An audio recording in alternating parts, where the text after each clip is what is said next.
97.1 and AM 1130. WWBF Bartow. The following is a special presentation of WBF Sports. It's time for Bartow Yellow Jacket football on WBF. Tonight's game is brought to you by the community support of our WBF Sports Boosters. Kelly Buick GMC of Bartow, Citrus Air Conditioners serving Bartow and Lakeland, Bartow's Budget U-Pull-It Auto Parts on Highway 60, Spath Jewelers in Bartow and Valrico, and Crave Nutrition in Bartow. Yellow Jacket football is also sponsored by Whiddon McLean Funeral Home in Bartow and Fort Meade, Ewing Black Welder and Deuce Insurance of Lakeland, Beef O'Brady's Sports Pub in the Bartow Center South, and Evolve Professional Landscape Management. Tonight's game is also brought to you by 360 Prospective Partners of Lakeland, specialized landscape treatments from Keith's Spray Service of Bartow, certified public accountants S.R. Wright & Company of Winter Haven, and Thunder Chrysler Dodge Jeep Ram of Bartow. Now, let's head to the stadium and join our broadcast crew for Bartow Yellow Jacket football. Live from Bruce Canova Stadium on the campus of Auburndale High School, Yellow Jacket football is on the air. Good evening and welcome to week number 5 of the high school football season. Tonight, the Bartow Yellow Jackets swarm into Auburndale for a showdown with the Bloodhounds. With Bruce and Andy Edmond, Mike Ayers, I'm Jeff Thornburg. Thank you so much for joining us tonight. The Hounds enter the game at 2-1 with wins over Kathleen and a big victory over the Lake Wales Highlander. Their only loss was in Lakeland to Lakeland in week number 1.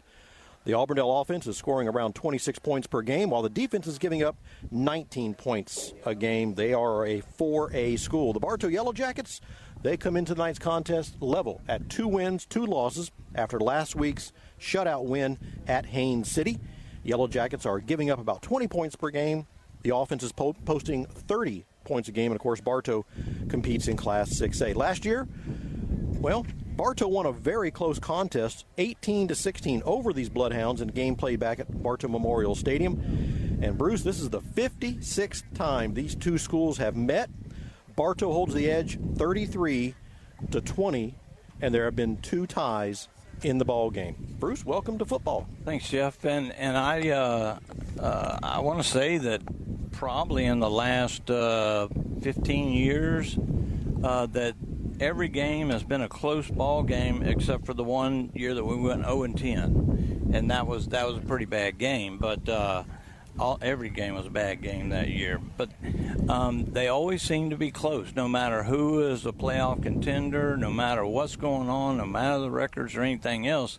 It's always a close ball game, and I look for the exact same thing tonight. I mean, on paper and through the teams that they've played and they beat, you know, they should be a pretty good favorite.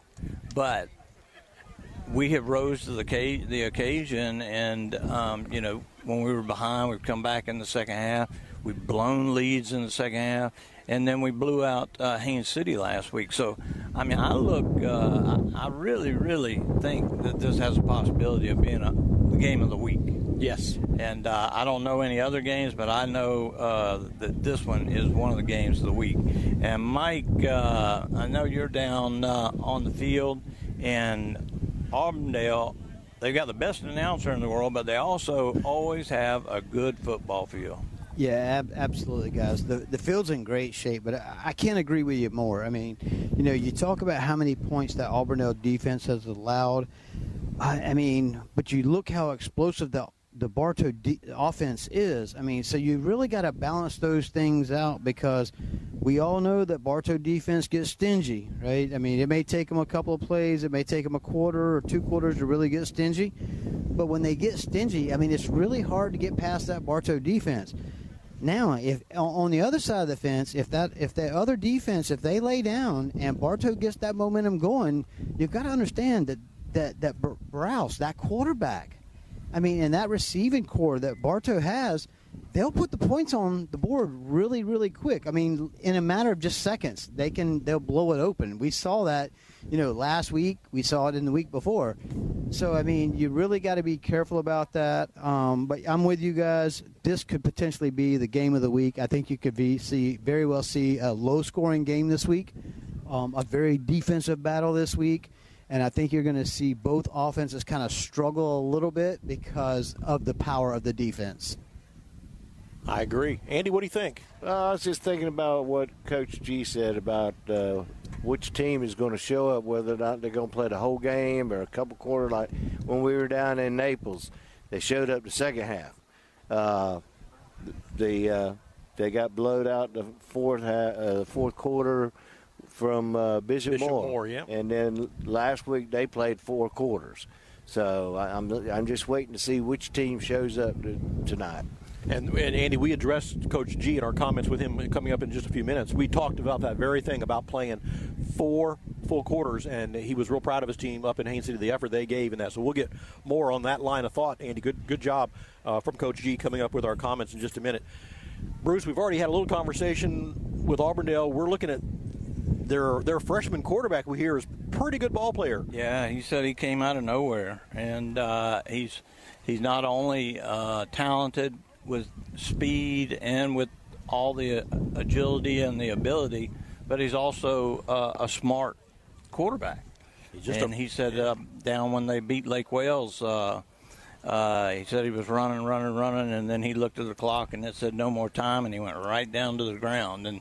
And very few kids at this level, I'm talking from freshman to senior, very few would know to do that. And I'm looking forward to it. We've got our own quarterback. We've actually got 2 quarterbacks, but since Rouse has been playing so good lately, our other quarterback haven't been able to get on the field. So we hope that Browse shows up again tonight and plays like he's capable of playing, and we can light up the sky. Absolutely. That Auburndale quarterback, number 13, the freshman Theo Edwards, and we expect to be calling his name a lot this evening along with our Yellow Jacket squad as well. Well, there you go. We kind of set the stage here at Bruce Canova Stadium. Both teams have done their warm-up. Looks like the Bloodhound marching band is ready to take the field for their pregame festivities. So we will take a timeout. First of all, before we leave, though, do we need to do birthday greetings today? Yes, we do. Yeah. It is. We have double birthdays. We have double birthdays. It's our favorite sideline. She is the queen of, what's that app? What's TikTok. Wait a minute. She is a queen of TikTok. But we got you setting up there with us. That's old news, brother. No, it's not old news. It's like we have the duplicate. So we're doing a listen. What do you not a trifecta? What do you call it, Jeff? Not a trifecta. What is it? A duplicate? Who's the beautiful one that we're talking about in this conversation? That would be Elizabeth. All right, be your wife. Mike had a birthday. Bruce had a birthday earlier this week, but today. Yes. Is Miss Elizabeth's birthday. It sure is, and we love her, and we're so happy for her, and we know she's going to have a great weekend. We know her and Mike are going to have a blast. Oh, my God. That's yep. You're listening to Yellow Jacket Football on WBF. Brandon Wondrow, General Sales Manager of Kelly Buick GMC, and we're proud to be a part of the live sports coverage on WBF. We're proud to be the #1 Buick GMC dealer in all of Polk County. Please come visit us in Bartow or visit kellybuickgmc.com. This is Jonathan Jester with Citrus Air Conditioners. Do you ever worry if you're getting the best service for your money? If you live in Bartow, you no longer have to worry. We will give you a second opinion for free on any AC work you're considering. Call 534-1171 or Google Citrus Air. What will it be? A loaded with flavor Philly cheesesteak or a fresh grilled chicken salad? Hungry for chicken wings or maybe a premium blend Angus burger? Whether dining in or taking out, your Bartow Beef O'Brady's in the Bartow Center South. Good food, good sports.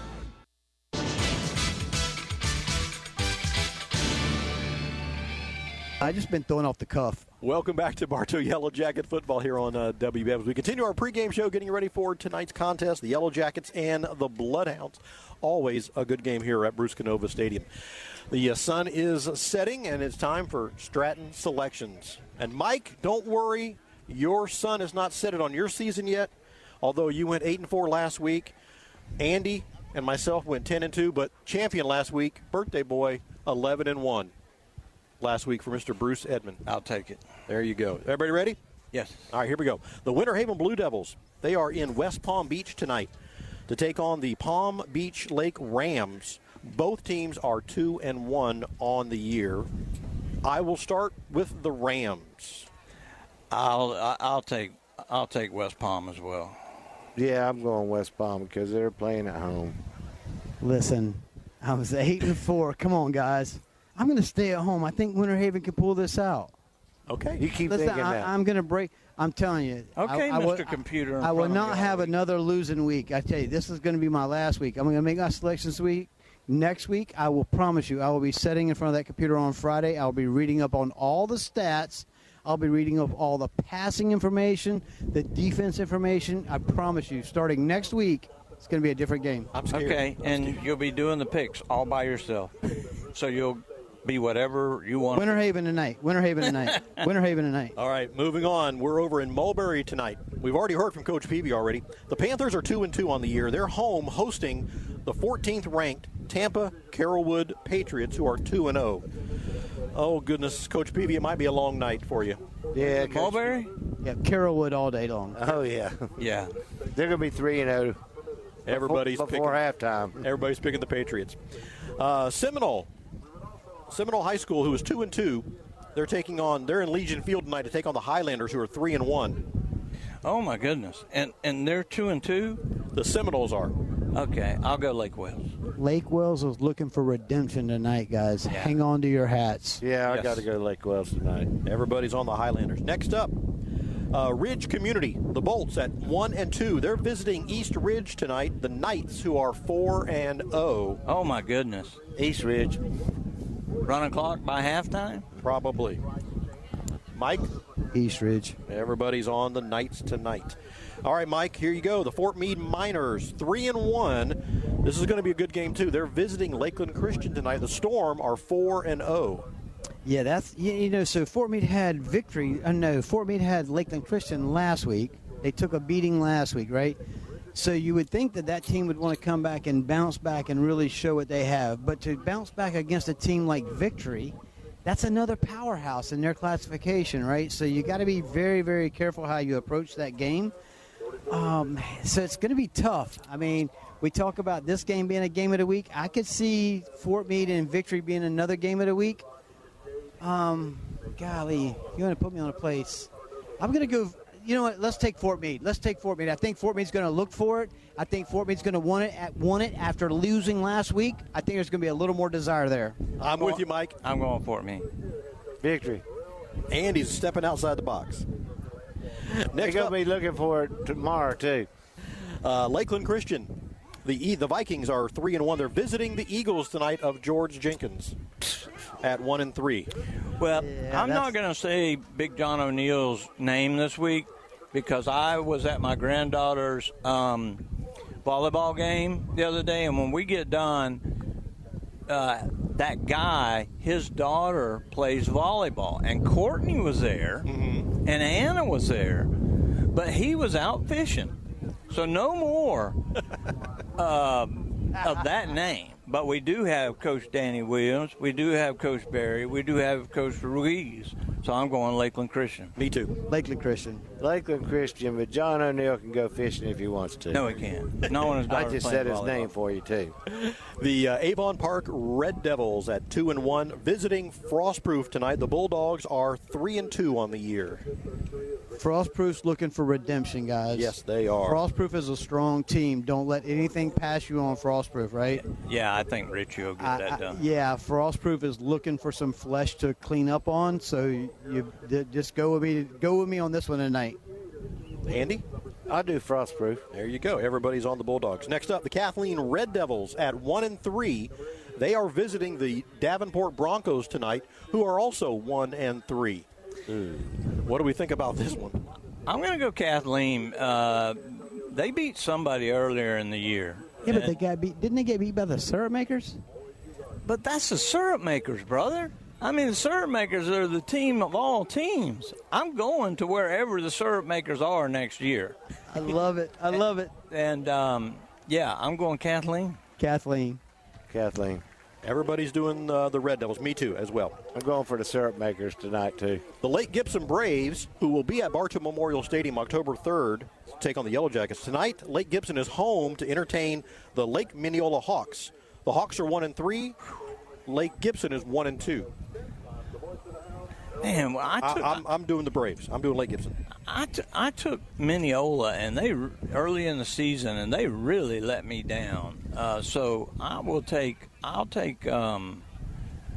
Lake Gibson. Mineola lost to the Haines City Hornets. Oh my God! No, yeah. I'm with you. I'm with you, Bruce. Don't change it. Don't change it. I'm with you. They did the same thing to me. They let me down, so I'm going to go against them. Andy, Lake Gibson? Or yeah, I think so. Everybody's on the Braves. The Tenor Rock Titans. Titans are 1-2. They're visiting the Lake Region Thunder, who are 2-2 on the year. And Lake Region. Did you say Tenor Rock against Lake Region? I did. Tenor Rock Titans 1-2 versus the Lake Region Thunder. And Lake Region scored a win last week over Kissimmee Gateway. Lake Region's going to win 2 in a row. They are. You're exactly right. They're going to be 3-2 after tonight. We're going to pause here for the national anthem.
Our national anthem performed by the Auburndale High School Marching Band. Getting ready for tonight's ball game. All right, we'll continue real quick here with our last couple picks on Stratton selections.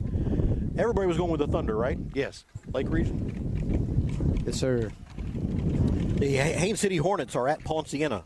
Haines City's 1-3. The Eagles of Ponciana are 1-3 as well. Sorry.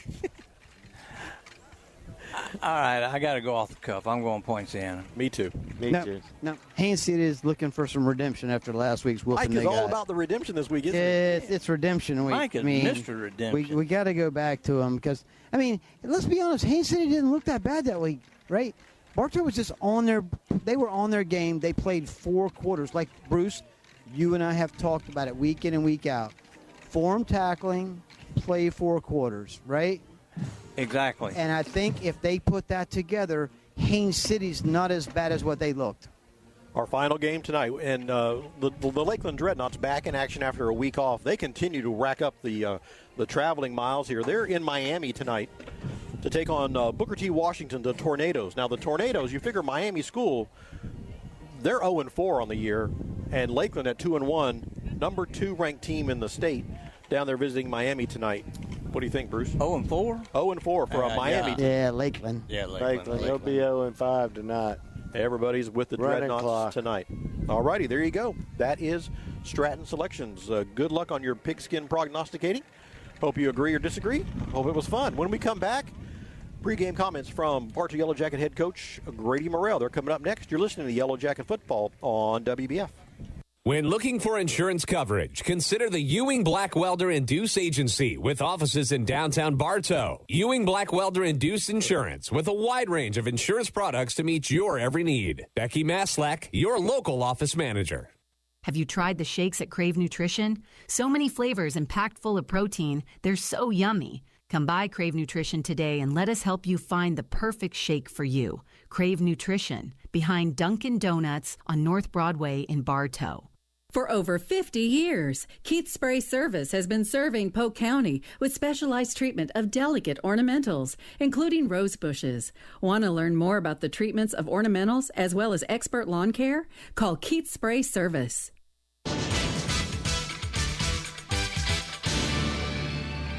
We are so happy once again to be joined by Coach G, head coach of the Yellow Jackets. Coach, 2-2 on the year. Last week you talked about playing 4 full quarters. Did you see that out of your team against Haines City? First of all, thank you guys for having me on. Like usual, man, it's a blessing. Definitely. We definitely put 4 full quarters back on. Last week, it showed on the scoreboard, man. Our first shutout of the season, scored 40-plus points. Kind of showed what our potential really is. But in the same token, as the coach that I am, man, we're going to strive for perfection. But, we definitely didn't get that out of our guys. Put the ball on the ground a few times when we shouldn't have. Gave up a few plays that we shouldn't have. Not glaring plays, but plays that I think that if we want to be a championship caliber team, we got to make sure we clean up. And then obviously the elephant in the room that I know everybody's talking about is us trying to put an extra point field goal through the uprights. So hopefully we've got that part figured out going here in Auburndale, and we can make that happen. Got to be proud of your defense to pitch the shutout. Oh man, yes, those guys work really hard. Those guys have been kind of striving for that for a while now. They've been pretty close in some games, but simple mental lapses, giving up big plays at key times in the game really have been the catalyst as far as them putting points on the board, because we're very stingy when we want to be. But, that on any defense, man, you give up a big play here or there, you break down a coverage, and, you can easily give up 6 points. Tonight, it's a little different opponent than we saw last week in Haines City. This is going to be a tough Auburndale squad tonight in their own house. What do you know about the Bloodhounds? Oh, man, first of all, man, hats off to Coach Thomas, man. Great coach over there, man. Loves the community, hound himself. So he kind of lives, breathes that Bloodhound spirit over there. So I wouldn't expect any less going into this game. But, man, they are a tough, physical, very athletic football team. They are definitely going through the season with a chip on their shoulder, trying to prove a lot of people wrong here in Polk County. Almost kind of like the same mantra we kind of have right now. So it's kind of good to get this test on Friday. I mean, I know they beat Lake Wells last week, who was always traditionally good. Hats off to Coach Johnson and what he does with that program also. But, yeah, man, this Friday is going to be a clash, to say the least, man, and should be some exciting plays that happen out there. As always, big games like this come down to mistakes or penalties or things like that. A ball, losing the fall. What's the key? Is it on the defensive side or the offensive side this weekend? Man, I told my guys this, man. The team that makes the least amount of mistakes will win the game. The team that makes the least amount of mistakes, man, you'll come out with the victory. I kind of relate it back to when you kind of watch 2 heavyweights battle it out, whether that's boxing or in football, man. A good example is watching that Kansas City Chiefs and Eagles game that just came on. It came down literally to 1 or 2 plays, man. A routine play, a routine catch that Travis Kelce usually makes down in the red zone gets deflected off of him into the Eagles' hands, and then that shifts the momentum of the game, and making field goals and taking care of the football. Like those are the small things that get you a win. It's not the athleticism, it's not the scheme, it's not the play calling, because everybody has that. At the end of the day, man, you just got to figure out mentally who's going to keep that discipline and make the least amount of mistakes to come out on top. Coach, let's talk a little college real quick. The Hurricanes are hosting the Gators. Big win for the Hurricanes. They beat South Florida. So how do the Gators? They need to rebound, don't they? Oh yeah, man.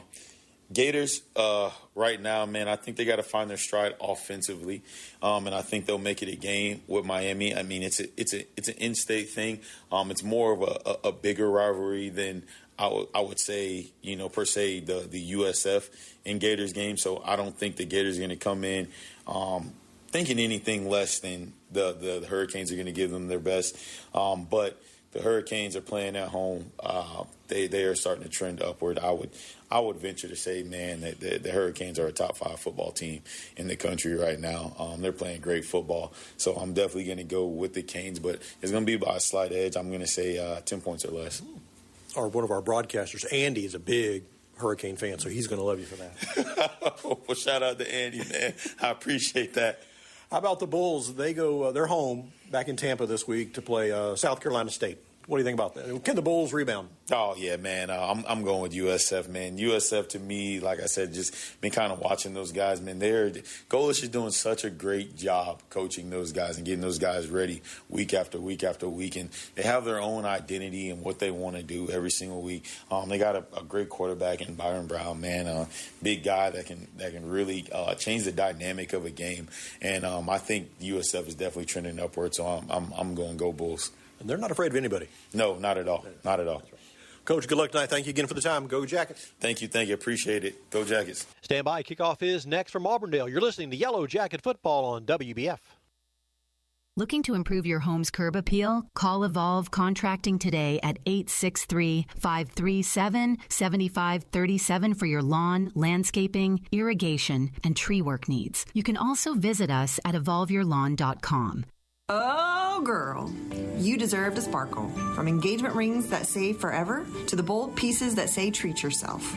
We've got the bling that you've been looking for. We're Spath Jewelers of Bartow and Valrico. We're your jewelry family. Come see us. SR Wright & Company can help you at every stage of your financial future, from personal planning to insurance reviews, from business problem solving to deferred compensation plans. Steve Wright & Company on Avenue H, Southeast in Winter Haven.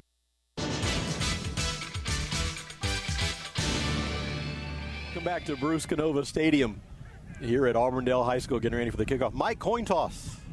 So on the coin toss, Bartow won the toss and has deferred to the second half, guys. That means we're going to see the freshman quarterback for the Hounds, number 13, Theo Andrews, on the field first. And Mike, oh my gosh, you're going to have to look at those numbers, Bruce.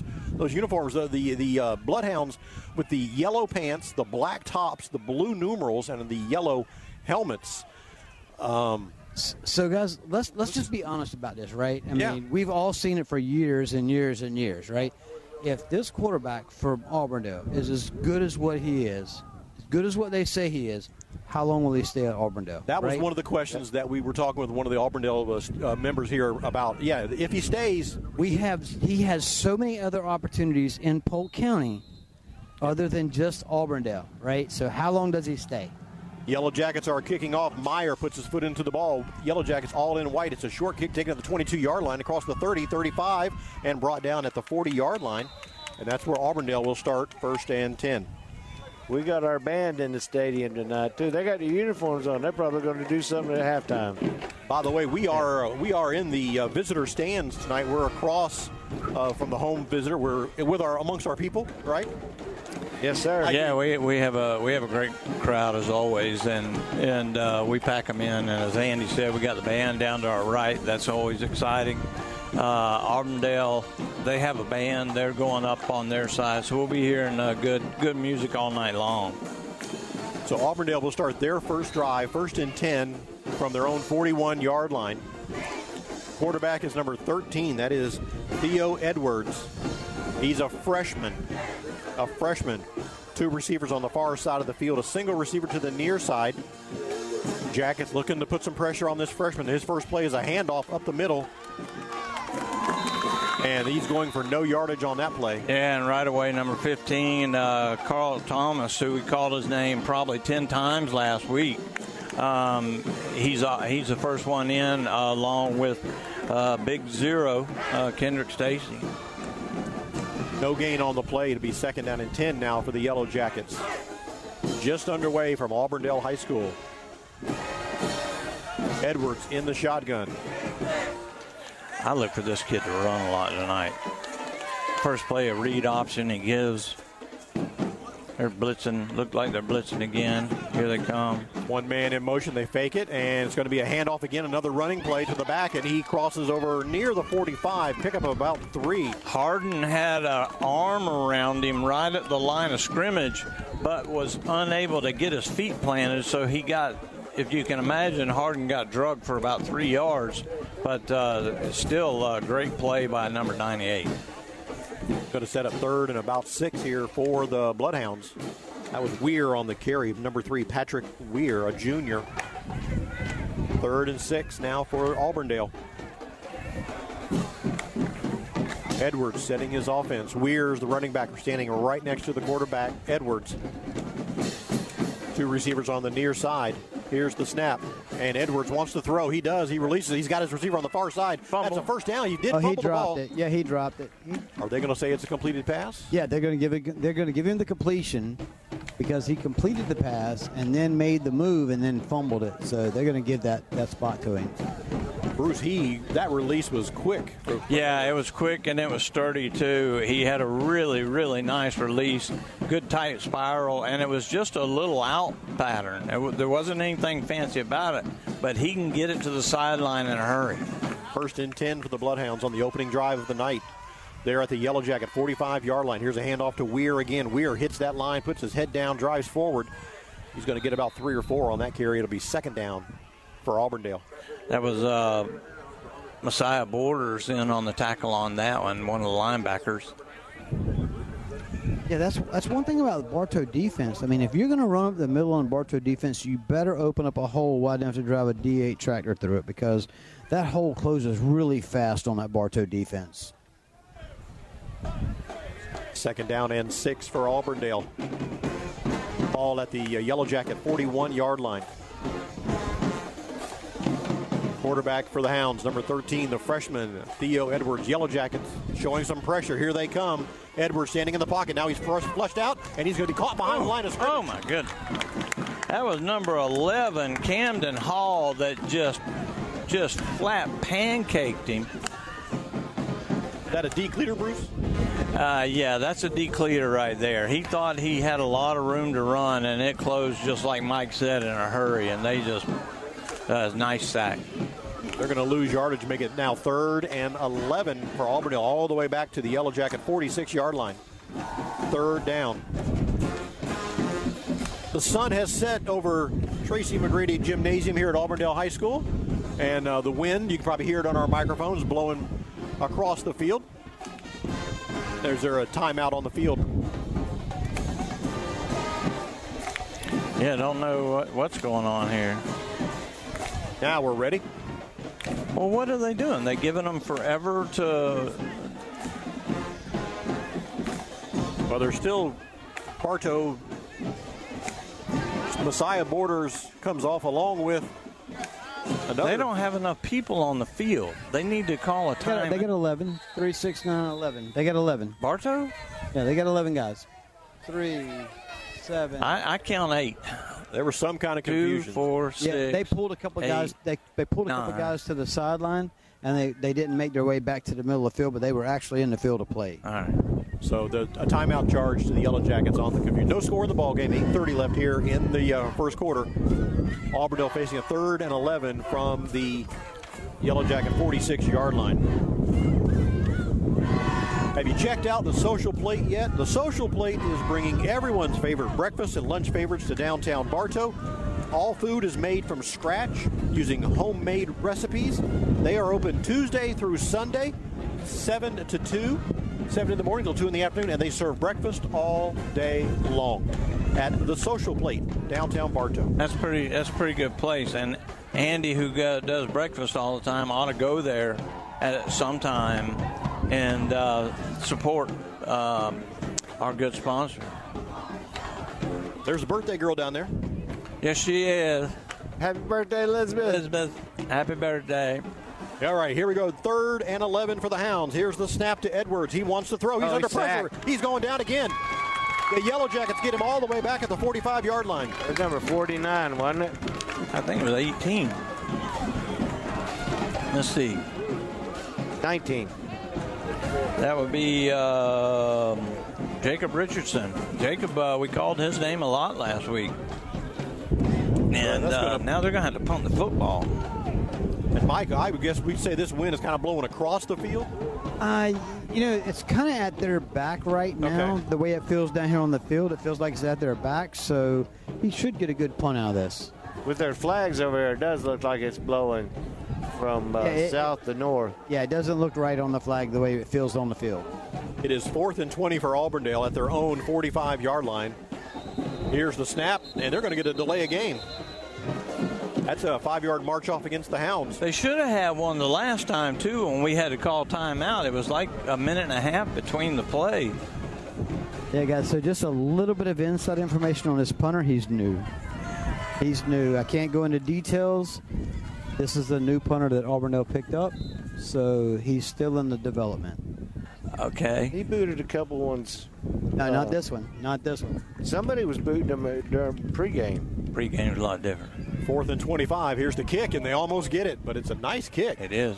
And it's going to be bobbled and picked up at the 25-yard line. 35 up the field goes Borders. Borders tripped up, and he's going to be brought down right about the 37. Yeah, good job by Borders to come up and try to make that catch. He made it right at his shoe tops, and it kind of bounced off the ground, but he was able to get a hand on it right away and then get upfield in a hurry.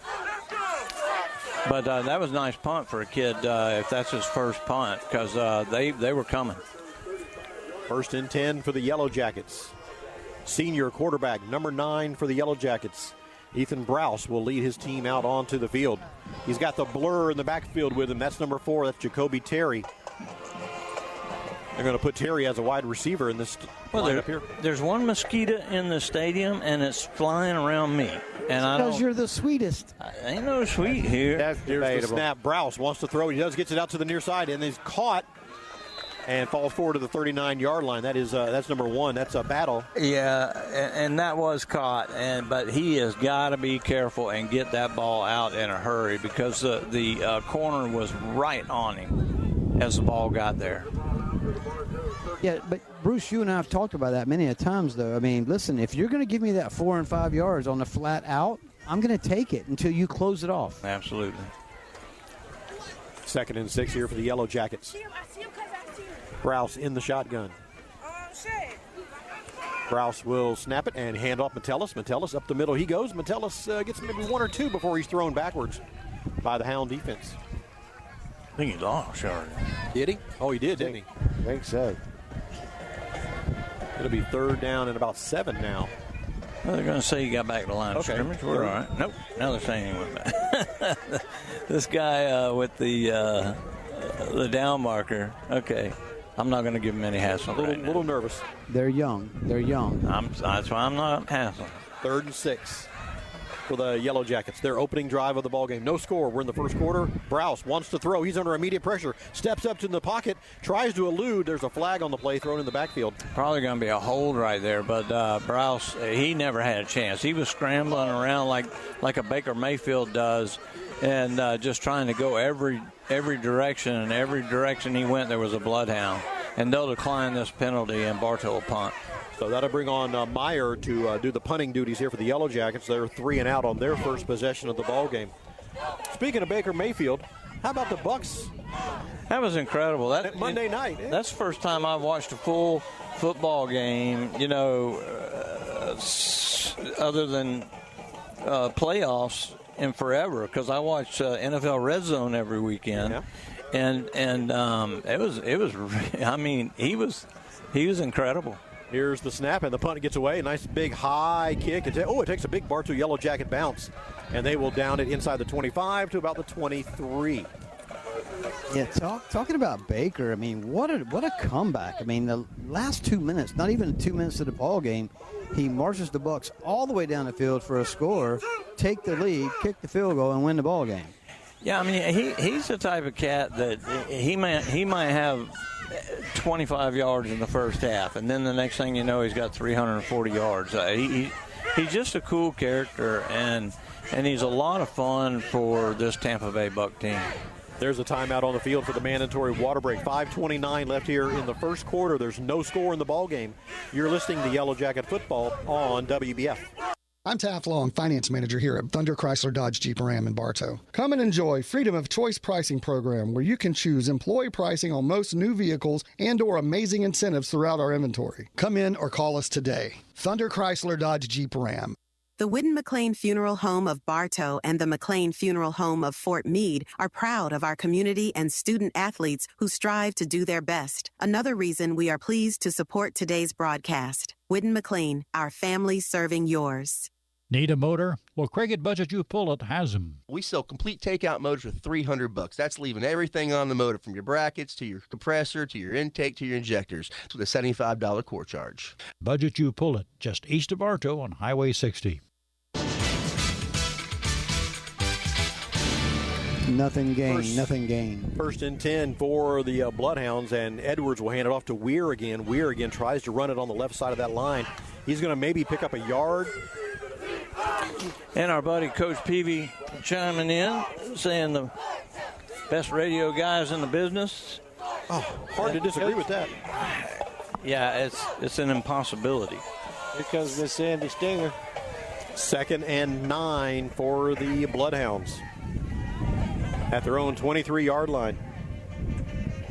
Edwards is the quarterback. He's a freshman. Wears number 13, Theo Edwards. Here's the snap. He wants to throw. Quickly gets it to the near side.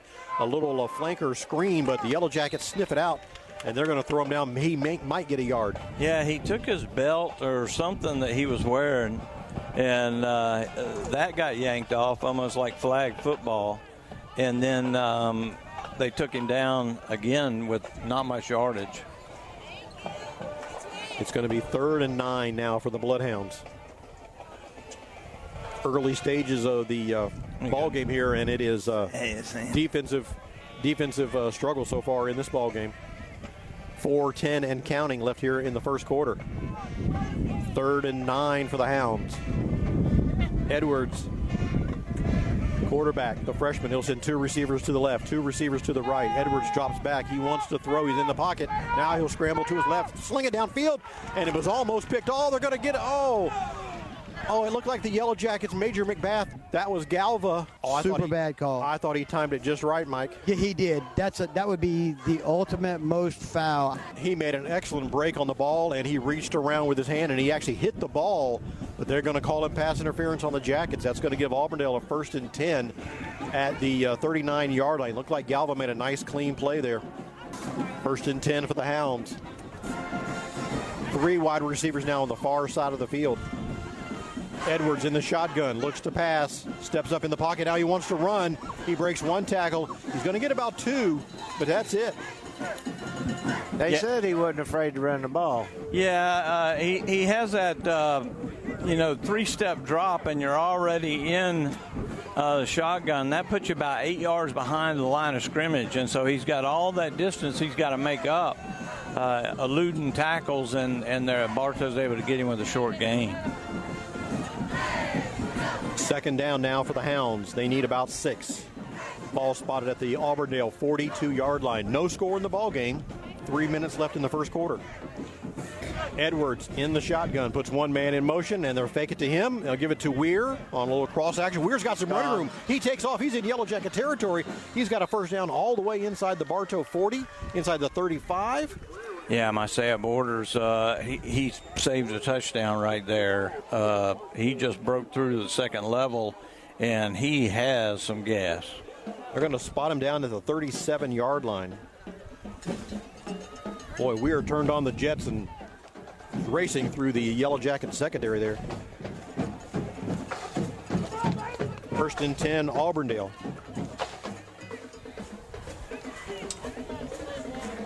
Edwards in the shotgun. He's got the ball. Again, handoff to Weir up the middle. He's got some more running room in the middle. Weir with another nice gain. Yeah, again, he's hitting that hole before the linebackers react. And when you do that, that's an automatic 5 yards, plus with the speed that he's got to deal with, could be 7, 8, 9, 10 yards. They gave him a 1st down on that one. You're right, Andy, they did. Spot the ball at the Yellow Jacket 29-yard line. 1st and 10, Auburndale. 2:26 left here in the first quarter. No score in the ball game. Edwards, a single receiver to the left, a single receiver to the right. Here's the snap. Handoff. Again, Weir, this time on the right side of the line. Ball's on the ground. There's a fumble. I think Auburndale got it. They did. Auburn lineman jumped on that ball. Yep. Another nice gain by the running back.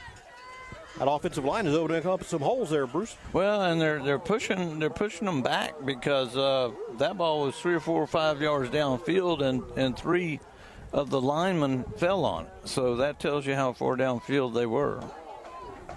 It's going to be 2nd down and about 3 for Auburndale.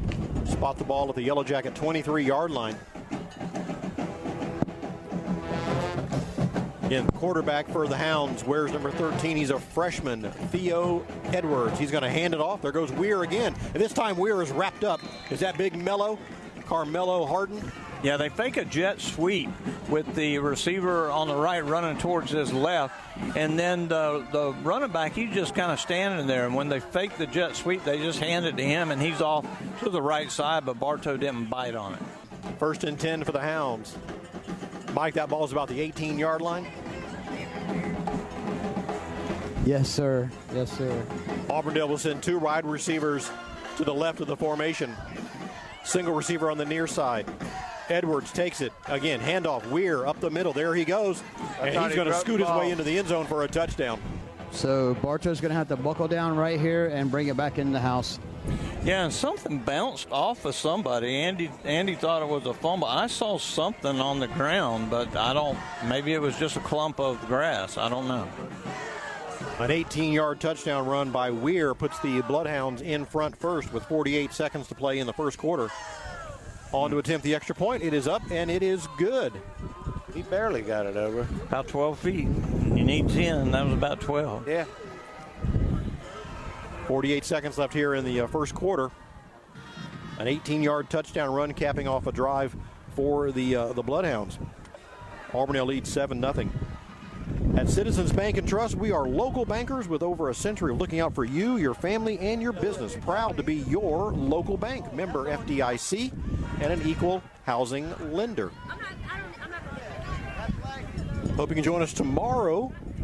We're going to kick off your morning, 11:30. Join us for NASCAR Truck Series racing from New Hampshire. They drop the green flag just after noon, so tune us in. And then Sunday afternoon from New Hampshire, it's the Cup Series racing. What do you win up there, Andy? A lobster? Yes. Is that what the prize is? Big old lobster. Big old lobster. I mean, it takes a real man to hold that thing up. Yeah, who was it? Denny Hamlin, the one that scared the lobster? He wasn't too thrilled about it. Yeah. So we have the racing action this weekend for you from New Hampshire Motor Speedway.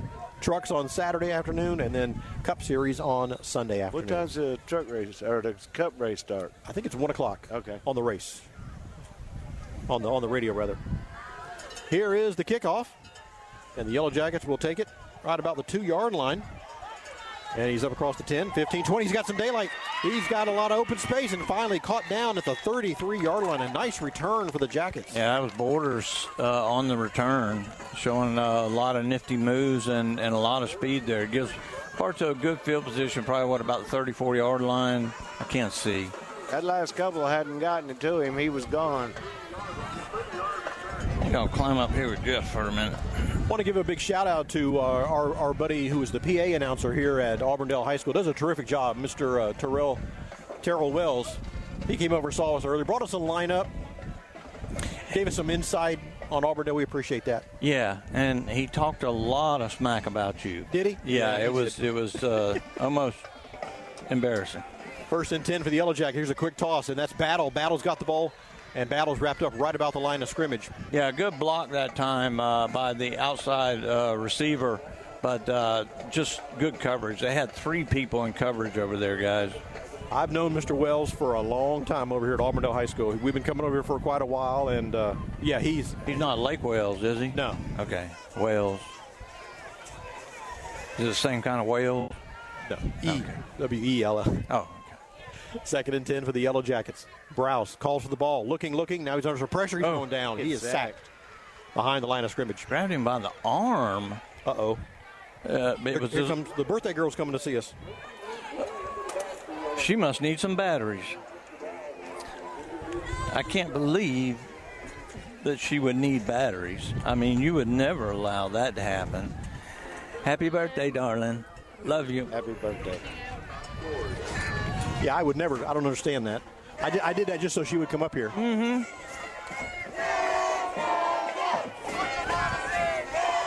That's the end of the first quarter. And we will take a break as well. At the end of one, it's Auburndale 7, Bartow nothing. You're listening to Yellow Jacket Football on WBF. This is Jonathan Jester with Citrus Air Conditioners. Do you ever worry if you're getting the best service for your money? If you live in Bartow, you no longer have to worry. We will give you a second opinion for free on any AC work you're considering. Call 534-1171 or Google Citrus Air. The Ewing, Blackwelder, and Deuce Insurance Agency has been serving Central Florida since 1984. They all work and live in your neighborhood and take pride in our history. Offices in Bartow, there when you need them, representing only the most reliable companies in the industry. There's always some great cooking at your Bartow Beef O'Brady's. Join the New Beefs Rewards and earn double points on the weekends. Complete details at your Bartow Beefs in the Bartow Center South. Your Bartow Beef O'Brady's. Good food, good sports. You got it or you want me? Welcome back to Bartow Yellow Jacket football. First down. First down. Here's our backup quarterback in, and he throws a pass incomplete. That's Number Williams. 90, Jameer Wallace, steps in, and I think Broush might have got a little hurt on that last play. They grabbed him by his left arm, but it kind of twisted him as he went down and could have been a little nudge to the shoulder. Now it's going to be fourth down. We know he's a tough guy, so we'll see him back in the game. You would think that it might have been defensive pass interference because he was on his back before the ball got there. Fourth down for the Yellow Jackets. They need about 18, so that's going to bring on Meyer to do some punting for Bartow. We're in the second quarter. Auburndale in front 7-0. Here's the kick. They get it away up into the lights, and they're going to let it bounce. Oh, look at that Bartow bounce. That's going to bounce 30 yards. Wow. That ball hit about the 35-yard line. Down to the 22. That was beautiful. They got a very nice Bartow bounce. And Auburndale was coming on that play, too. They sold out, and he got the ball off. And this is a new kicker, guys. This is not our number 16. I think Meyer may be hurt. Oh, really? Because I don't see 16 out there. So this kid, number 14, that's Alexander Garcia, and he plays a lot of corner. Well, didn't our other kicker play defense too? Yeah, but he was kind of limping a little bit towards the end of last week's game, so they may just be sitting him for a rest week. First and 10 for the Bloodhounds. Ball spotted at the 20. About the 22-yard line. First and 10, Auburndale. Edwards is the quarterback. He's in the shotgun. Here's the snap. Oh, dang. And he's got some pressure. He's going to go, breaks a little bit of tackle, but he's going to be caught behind the line of scrimmage. Yeah, really good job by a couple of Bartow linemen. I think one of them is big 98, and I think he's still down. But they had hold of him. Yeah, he's grabbing at his shoulder. And I think two Jackets ran into each other, Mike. If it was what it looked like, they ran into each other and might have got a little stinger right there. Yeah, absolutely, guys. I mean, he was trying to come out. The quarterback was trying to roll out to his right side. Two Bartow players kind of converged on that side, and you're exactly right. I think maybe he got a little stinger. Maybe he got something just shoved right up underneath his rib cage just a little bit. Because you see him up and coming off the field now. Yeah, that is Carmelo Harden, and he is jogging off the field under his own power. He's still feeling, that was a good stinger because he's still feeling that shoulder. He kind of pointed to it on his way off, so. Yeah, we don't realize the physicality of the game and the closeness. You know, they're just right there bumping each other, right? So we don't think there's a whole lot.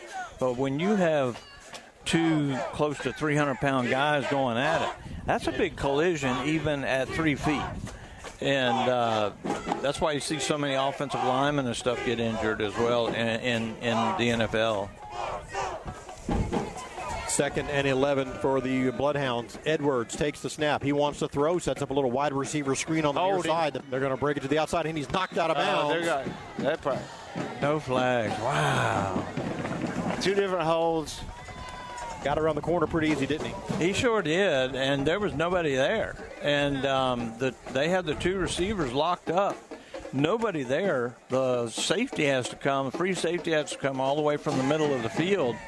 And that's pretty tough right there. Listen, guys, when the play passes you, got to release. The defensive players got to release off that guy, right? I mean, you can't hold him all the way around the corner.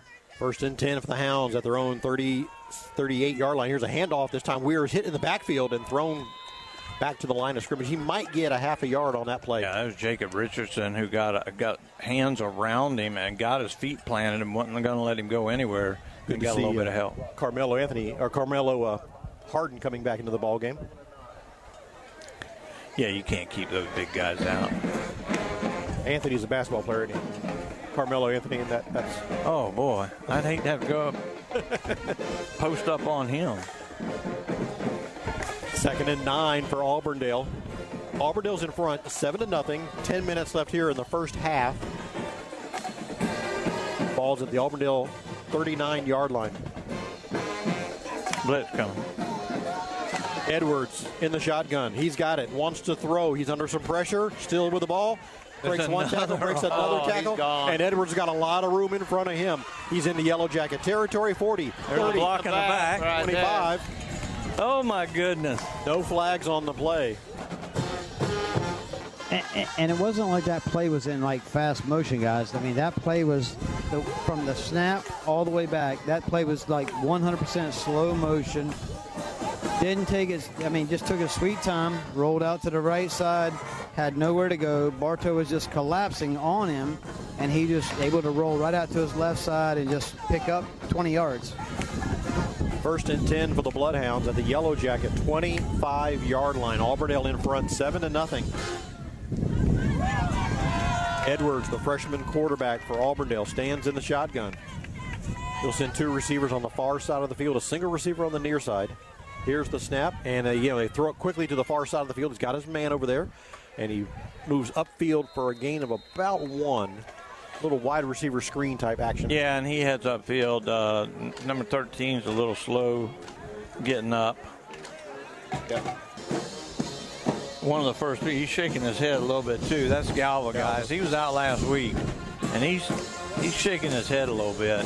I don't like seeing that. They need to get somebody in for him. And they do. Galva will check out of the ball game. 2nd down and 2nd and 8 here for Auburndale. Clock runs with 8 minutes left here in the first half. Auburndale in front, 7-0. Handoff, Weir. The ball's on the ground. This time Bartow's got it. They do have it. As Harden causes a fumble, and number 18, that's George Brown with the recovery. Look at the big man, number 98, Carmelo Harden, with a forced fumble. That shoulder ain't bothering right now, is it? Nope. No, he just got 100% better on that one. You betcha. So the first turnover goes in favor of the Yellow Jackets tonight. Yeah, that's pretty big, too, because between the officials and a good Auburndale team, they were marching pretty good. The Yellow Jackets will take over 1st and 10 at their own 26-yard line. Ethan Browse, the senior quarterback for Bartow, in the shotgun. And he's looking to throw. He does. He can't do it. Oh, almost picked. That's almost got first away down. with it. That's 3 first downs, guys, and they've thrown that same play 3 times. You cannot do that. I mean, it's going to be a pick 6. Yeah, I mean, we saw it last week. I mean, right? The other team went for it like 3 or 4 times, and I was like, how many times are you going to throw that before that defense closes in on that thing? And you pick it off and you take it back, just like you said, for a pick 6. And they did. He That's threw exactly that to the far side of the field, too. I mean, it takes forever for that ball to get over there. 8 o'clock here on a Friday night, 81 degrees at Auburndale High School. You're listening to WWBF Bartow. The Hounds in front of the Jackets, 7-0. Here's a 2nd and 10 play for Bartow. Try to hand off, and it's going nowhere. Maybe gets a yard. It'll be 3rd and 9 for the Yellow Jackets. Bruce, the Auburndale Bloodhound defense doing anything special? They just stop it. I mean, it's a good defense. This is a good football team we're playing. Don't get me wrong. I mean, I was barking about the officials and stuff. This is a good football team. But you throw it to the outside 3 times and you run it out the middle 3 times. We've got to have some variety. Here's the snap. This time Browse wants to throw on 3rd and 10, and he throws it over the middle, and it's almost caught by Battle, but it falls. Stops the clock at 7:25. You guys are going to get me in trouble, I promise you. I'm not. They asked me about the Pink Panther mood. Cool. Bruce, our new punter, he's got it. And he sends it downfield. Another nice high Should kick. get a good bounce out of this one, too. Oh, you're going to catch it. They fielded at the 42-yard line, but that is a battle down there with a nice open field tackle on the ball carrier. It really was, as he was very smart to come and get that ball, or it was going to be down around the 25-yard line again.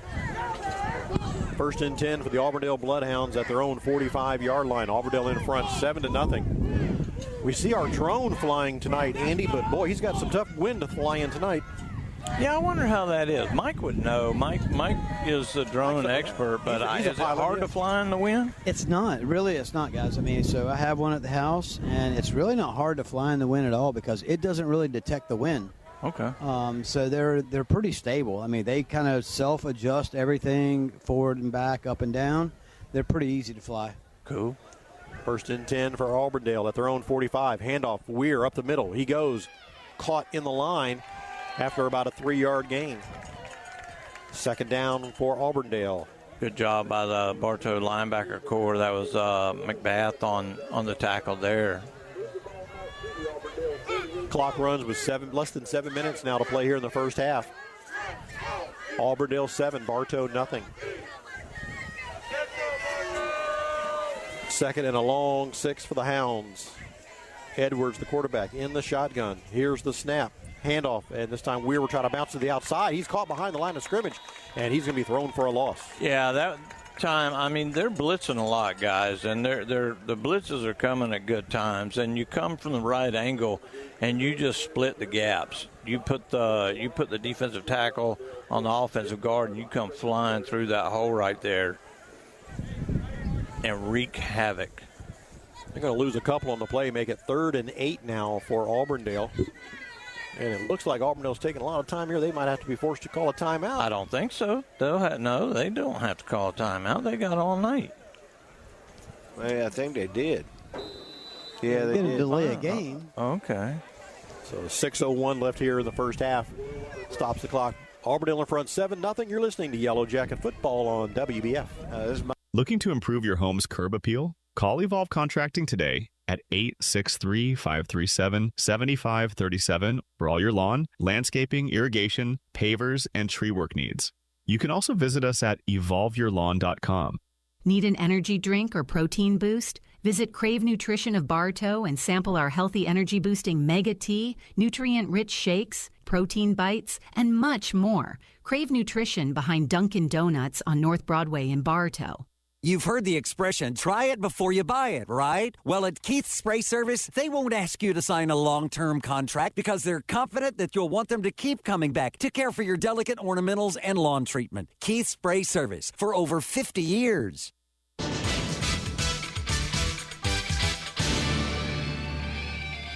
Coach Peavy says no score in the Fort Meade game, second quarter. 3rd and 9 for the Auburndale Bloodhounds. From the 46-yard line, here's Edwards. He throws downfield. He throws a strike, and it's in Yellow Jacket territory across midfield all the way down to the 35-yard line. Zone coverage that time, guys, and just nobody in the middle of the field. That was kind of like the Tampa 2. And the Mike linebacker is supposed to, when he reads pass, he's supposed to go straight back. He has got to be in that deep third. Yeah, absolutely, guys. I mean, somebody's got to pick that up. 1st and 10. Here's a handoff, and it's going to be, again, Patrick Weir, and he makes a nice run into the Yellow Jacket secondary. He's going to get about 9 yards.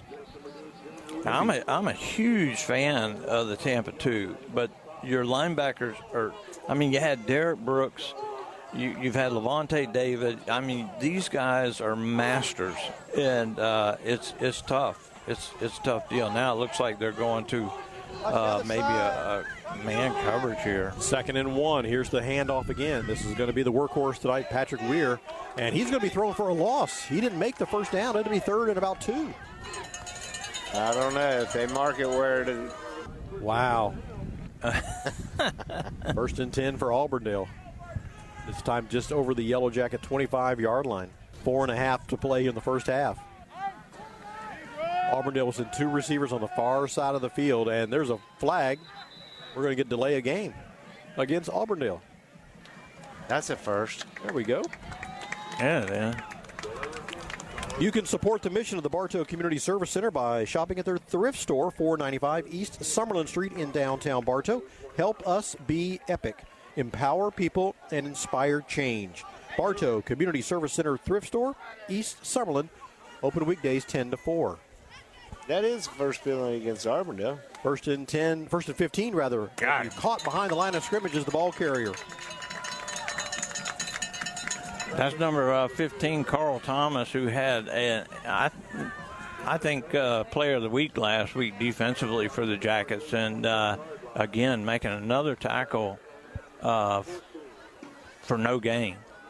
Quick scoreboard update. Palm Beach Lakes, 16. The Winter Haven Blue Devils, 12. Victory Christian, 7. Fort Meade, nothing. What? And Lakeland, the Dreadnoughts lead Booker T. Washington 7-0. That game down in Miami. That's a long ways to travel. They've been traveling all over the place. Second and 14 for Auburndale. And Edwards steps up in the pocket. Now he wants to run. And Edwards is going to be hit and dropped. Caught him back. Finally, he's going to be taken down, but he was stopped right about the original line of scrimmage. And holding right in the middle of the field. The white hat saw it all the way. Bartow coaches are sure asking a lot of questions. Coach G was upset over that one. Coach G is upset about a lot of things, and I don't blame him. So it's going to be third down. They do give him the forward progress, so they're going to spot it about, make it third and about 7. 2:48 to play here in the first half. Auburndale's in front, 7-0. Now you play tight right here, and I'm bringing the farm. The freshman quarterback Edwards in the shotgun. Here's the snap. And whistles will stop this play. It looks like Auburndale called a timeout. They did. Yeah, Bartow was just going to sit back and play coverage there. I thought some pressure might have worked right there, Mike. All right, guys, I just got my warning from the sideline coach. Said, hey, got my warning, right? But I tell you what, Lynn Horn is smiling over in Bradenton right now. 2:33 to play in the first half. Should have brought your own flag. Auburndale in front, 7-0. It is 3rd and 7 for the Bloodhounds. And they are at the Yellow Jacket, the 22-yard line.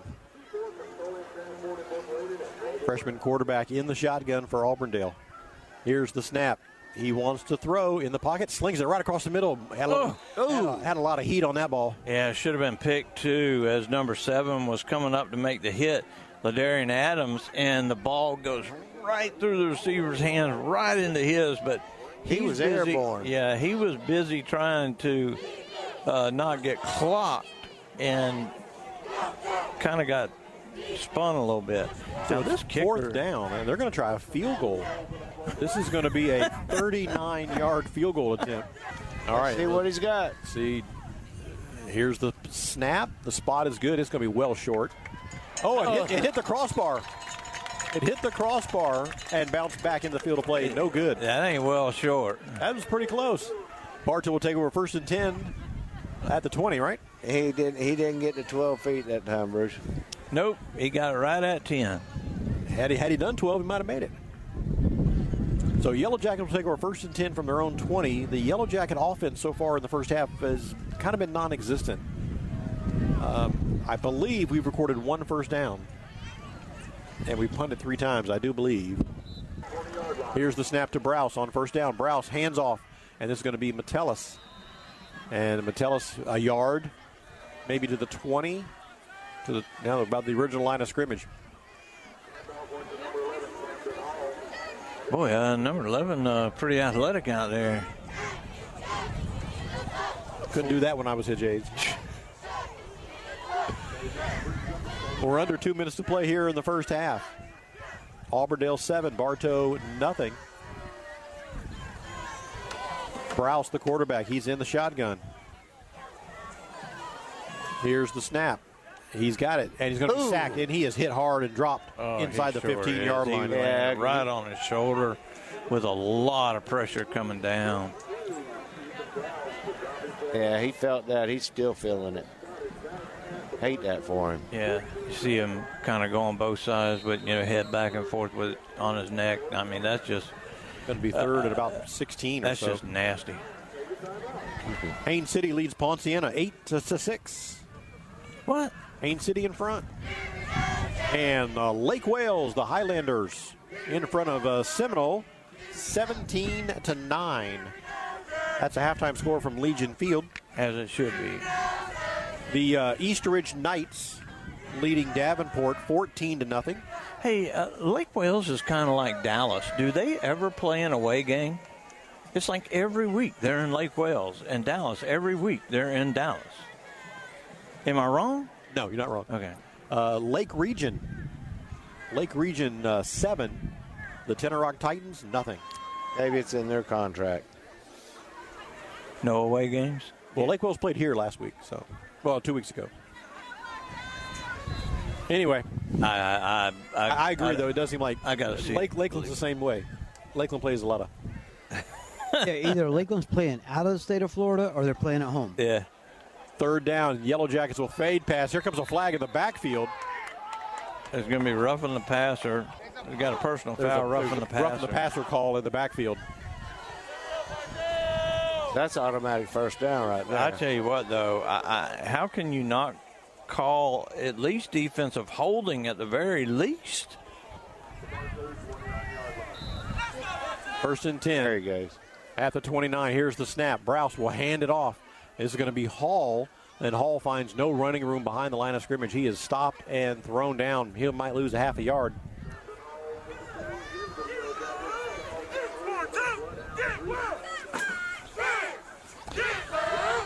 Bartow taking their time here. Looks like they're going to be happy with, not happy, but they're going to settle for going in the locker room down 7-0. They are in no hurry whatsoever. And second and 12 for the Jackets. Here's the snap. Browse, this time he wants to throw, rolls to his left, and he's going to be caught behind the line of scrimmage and thrown for a loss. And guys, these defenders are putting their whole body on him, man, when he goes to the ground. Mike, I know that you may not be able to talk, but I know you saw that. We'll get that fixed at halftime.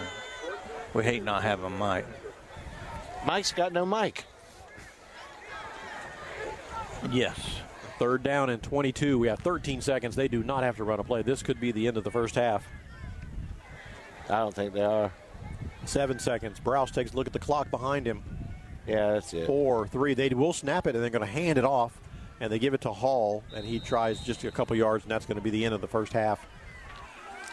With your score, Auburndale 7 and Bartow nothing here in the first half. Bruce, you got some new Pumas. Mike, if you want to forego the interview because of the mic situation, okay. So that's going to be we're at halftime. Stand by. The SEC football report is coming up next. It is Auburndale 7, Bartow nothing. You're listening to Yellow Jacket Football on WBF.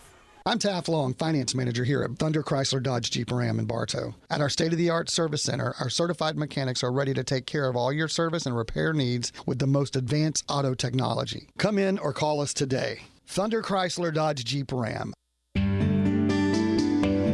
Oh my gosh, have you heard what everybody is whispering about? Our jewelry, of course. It's Emily from Spath Jewelers. We're your jewelry family. So come see us. Spath Jewelers in Bartow and Valrico. They keep changing the rules on taxes, and the financial experts at SR Wright & Company will make certain your return is properly prepared and you receive all the deductions you're entitled to. Steve Wright & Company on Avenue H, Southeast in Winter Haven. We are FM 102.9, 97.1, and AM 1130. WWBF Bartow.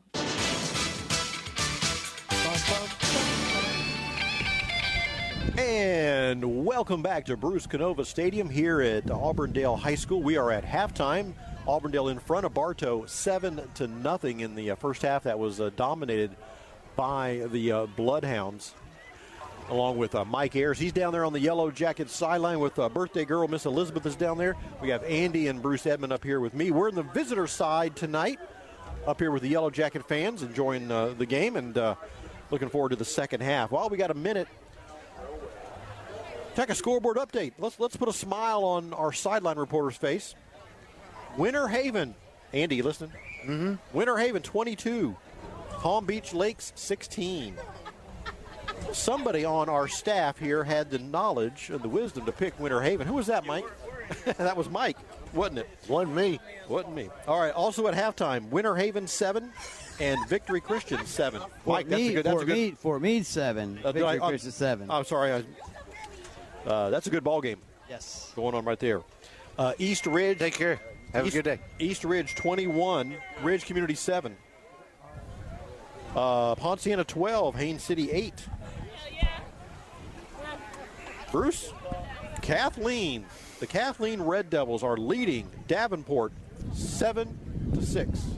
Cool. I think that's the only one I got right so far tonight. And Bruce, while you were visiting, Winter Haven 22, Palm Beach Lakes 16.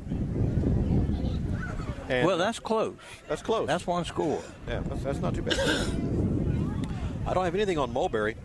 You never do. I never do. Sorry, Coach Peavy. And Ponciana 12, Haines City 8. I knew it. There you go. I was talking to my good friend Jose Bristol, yeah. and I had to give him the business, man, because he's like, number one, he's the best dressed guy in Polk County. Always dresses the best. Very dapper. Okay? Yeah. And then Coach McGriff and Coach Tucker, they come up to the fence. It's all to him. I'm like, if I see Coach McGriff, who's one of my favorite coaches ever, he just walks right by me. He don't even know who I am, but not Jose. Oh. And Jose just working them over. But he was kind enough to come up and give me a few minutes of his time. I'm a proud individual right now. He's a nice guy. I tell you, we coached together, and we won a lot of football games. He was head coach. I was defensive coordinator, and we won a lot of those middle school games and won 4 or 5 not state championships, but 4 or 5 league championships. What's Jose doing nowadays? He is a teacher. He's the ESE teacher at Bartow High School, and Teresa Mount, he works with her. Excellent. That's good news. Well, it's good to see him. I'm glad he got a chance to come up and say hi to us. Yeah. We are ready to get this second half underway here from Auburndale. Auburndale in front, 7-0. Wind's picking up again. Bartow will receive the second half kickoff. Borders is back deep to receive, and here goes the kick. Borders will let it bounce to the 5. It'll trickle in the end zone, and that'll be a touchback for Bartow. Yeah, and we have somebody we want to say hello to. Brianna is sitting 2 rows ahead of us, and she was with Miss Stinger, yeah. Yeah, she's sitting with Sandy Stinger and Teresa Mount, and she said she listens to Bartow games when, like their away games and things like that. She's a big Bartow fan. So we want to say hello to Brianna.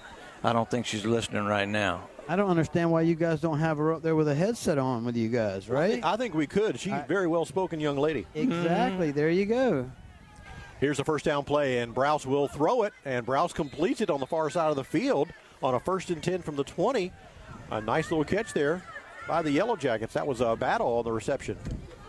Guys, just a little insight, so I did go to the locker room with the guys at halftime. I got to listen to the coach's speech just a little bit. He just kind of laid it on the line to him, right? I don't think Auburndale really knew what they were looking forward to when Bartow came to town. I mean, I think they were thinking they could put more than 7 points on the board in the first half. 2nd and 6 here for the Jackets. Browse again wants to throw. He's got a receiver deep. He's getting behind and it's going to be. He tried to get to the Borders, and the ball was a little bit underthrown. Yeah, the wind held that up. The wind is actually kicking from what is that would be the southwest. Pretty hard wind he was throwing that ball into. Got a lot of air underneath it. That allowed the corner to get up and just get a hand on it right before the ball got to the receiver. So now it'll be 3rd and 6 for the Jackets. Big Stacy, big number 0's in the backfield now. Here's the snap. Browse rolls, throws, and it's going to be caught. And that is the blur. That's Jacoby Terry at the 40-yard line. He's got a Jacket first down. Yeah, that time Browse was able to stop the rollout, plant his feet, and throw a strike. No air, no nothing, and hit him right in stride. Finally, he got some room to be able to maneuver and throw the football. Referees are repositioning the ball at the 43. First and 10 for the Jackets. Two receivers on the far side of the field. Browse in the shotgun. Here's the snap. Browse quickly throws near side. Far side's got it. Oh, and the ball carrier slips. That was Battle. He slips while making a cut. Yeah, and this is the way you set that up. I mean, when you throw the ball downfield a couple of times, it sets up that little quick throw to the receiver because the corner's playing off on the far side. They're playing press coverage on this side, but the corner's playing 7 yards off the football. 2nd and 6 here for the Jackets. Ball at their own 46-yard line. Browse takes the snap. Browse again will set it up to the near side. That's Jacoby Terry. This time he's caught. 1, 2, 3. Bloodhounds bring him down behind the line of scrimmage. Yeah, you can't throw that pass out to the flat without having some sort of blockers to pick those guys up that's coming to him. Yeah, there were 3 guys coming at one time, your receivers has got to pick that guys up. You pick one of those guys up. You got to have a guy coming out of the backfield to pick the secondary guy up, and you got to rely on your receiver to outmaneuver the other guy. So, I mean, you just got to have that one-on-one coverage out there. Not even Terry can move around 3 guys. No, absolutely not. Yeah, he didn't stand a chance after catching that ball. Twins left, twins right. 3rd and 13 for the Jackets. Here's a throw down the middle, and it's going to be It's caught. Messiah Borders with an incredible catch. It really was. I mean, he dives to the ground, and he scoops it up, holds the ball up for the official to see, and just a really good throw. I don't know whether he was throwing that to Terry or to Borders, but either way, we got a reception out of it. That's all that matters. And the Yellow Jackets are in Auburndale territory. 1st and 10 at the 42. And they're going tempo now. Saw a lot of this last week. Here's the snap. Browse wants to throw. He does, and it's going to be over the head. And John Nelson with a nice catch on the sideline. Yeah, what he was looking was he was trying to pull the corner in. The corner didn't bite. And so you had Borders going straight down the field, but he was well covered. 2nd and 10 for the Jackets. For the Bloodhound, 42-yard line. Now 3 receivers on the far side of the field. Browse in the shotgun, takes the snap, wants to throw. Now he scrambles, under some pressure, looking. He's still with the ball. He crosses the 40, 35, and knocked out of bounds. He got a first down. That was all just great hustle. And there was the Auburndale player just one step behind him the whole time. Yeah, but that's something we've talked about before. Browse is, I mean, even though he's a senior quarterback, he's still learning that, right? I mean, he's looking for that pass, but at some point in time, you've got to tuck that ball away and get that first down or get that 7 yards. 9:07 left here in the 3rd quarter. Here's the first down play for Bartow. Browse wants to throw down the field. It's going to be intercepted. Tipped off. Oh, there's a flag, too. There's a flag on the play, but it's intercepted by Auburndale, running it back, and he's going to take it all the way. Nope. Knocked out of bounds at the 40. Yeah, I think we might get a break here, guys. That should have been a defensive hold over here, but Browse, I don't know where he was throwing that to. There was nobody in the area. The flag comes down to the 21-yard line. Bartow's not going anywhere. The offense is remaining on the field, so they haven't moved the flag. And this was a flag before the pass. So. Oh, they picking the flag up. Oh, my goodness. 1st and 10 for Auburndale after the interception. What was the penalty? They picked up the flag. They picked it up. It was a defensive hold is what it was right here at about the 30-yard line. And that's where the flag was, and I guess they decided, nah. So Auburndale, with their first turnover of the ball game, 1st and 10 at the Yellow Jacket 41-yard line. Here's the handoff to Weir, and Weir with a nice cutback into the defense. He crosses the 35 down to the 34-yard line. He's going to pick up about 8 on the play, make it 2nd and 2. Auburndale's getting a lot of good running yards tonight. 8:28 to play in the 3rd quarter. Auburndale 7, Bartow nothing. 2nd and 2 for the Hounds at the Yellow Jacket 33-yard line. Here's the snap to Edwards. Edwards will hand it off to Weir again. There you go, good job. And this time Bartow is there. He'll get maybe one or two. He might get another first down. Looks very close. I think he's got it. First and 10, Auburndale. Nope. They're going to mark him half a yard short. No way. Half a yard short. They're eyeballing it now. They're going to call it half a yard short. So it's 3rd and short for Auburndale. They wanted to give it. Ball resting near the Yellow Jacket 31-yard line. Edwards, the quarterback. Everybody crowd on the line. Here's the handoff. They've got the first down on this play. Across the 30, near the 25 to about the 26-yard line. First and 10, Auburndale. Yeah, it's really hard for me to call this game. I've got to get myself together. I'm trying to stay composed down here. You guys just about got me on the edge with these guys tonight. We talk about it all the time, but this is. You guys got me on the edge. First and 10 for the Bloodhounds. Edwards, the freshman quarterback, takes the snap, and he's just going to hand it off. Run left, run right. That's what Auburndale's doing tonight. First guy to get a hand on him is Carl Thomas, and that tripped him up. Then a couple other Jackets come and mop it up. Ball spotted just shy of the 25-yard line for Auburndale. It'd be second down and 9. 6:40 left in the third quarter. Auburndale in front, 7-0.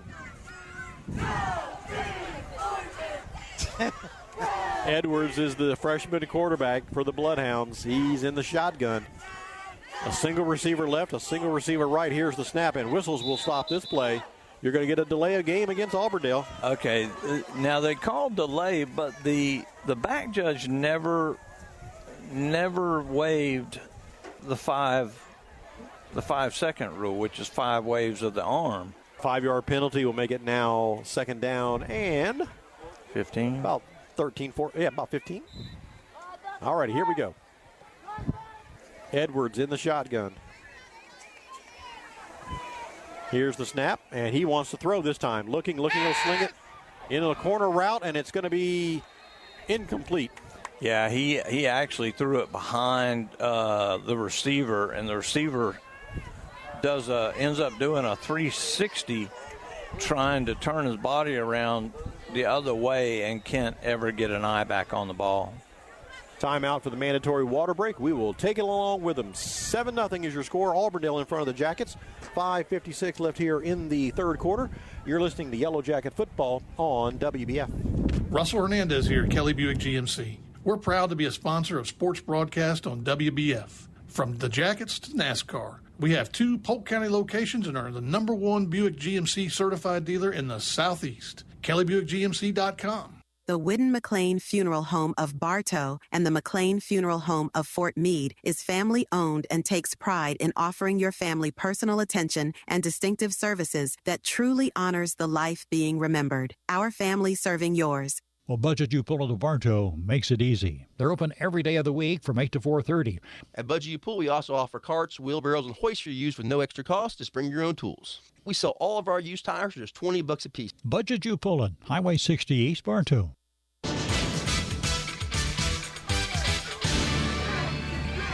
Welcome back to Bruce Canova Stadium. Here we're on the campus of Auburndale High School, where the Bloodhounds lead the Yellow Jackets 7-0. We're in the third quarter. Auburndale with the ball, facing a 3rd and 15. The freshman quarterback Edwards takes the snap. He looks for something downfield. Now he's going to scramble, and Thomas is going to bring him down after about a 6-7 yard gain. 4th down here for the Bloodhounds. They need about 6. They're going for it. Here's the snap on 4th down. Edwards looking to throw. He fades it out to the near side. It's incomplete. Or did he catch it? Listen, even if he caught it, he's short. No. Caught it, he's short. He did make the reception on the far side of the field. Borders had pretty good coverage over there. He swatted at the ball, and I guess he missed it. But this is definitely a first down, Mike. They can't. They're looking at it. They're going to give it to him. I'm telling you, they're going to give it to him. Well, then it can't be short.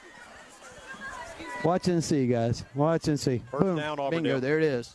First down. First down, Auburndale. Thought he was going to send you a picture of my new hat. No. And looks like there's an official timeout. And I think Bartow is requesting a measurement. Well, something's got to be up. I mean, it's either Bartow football or... Nope, they're moving the yardsticks. Whitehead. They've already the mosquitoes are out. Well, Coach G is mad. I was going to say, there's some members of the coaching staff are not happy. They gave him a first down. 1st and 10 for the Bloodhounds. Here's the snap and a handoff. Weir up the middle he goes, and he's hit and dropped at the line of scrimmage. Maybe gets a yard. That's not much more than that. There was a clothesline in there, too. Yeah, I was trying to look to see the single-digit number that made the first hit. That's 0, Stacy? Could be. 2nd and 10 for the Bloodhounds. Yeah.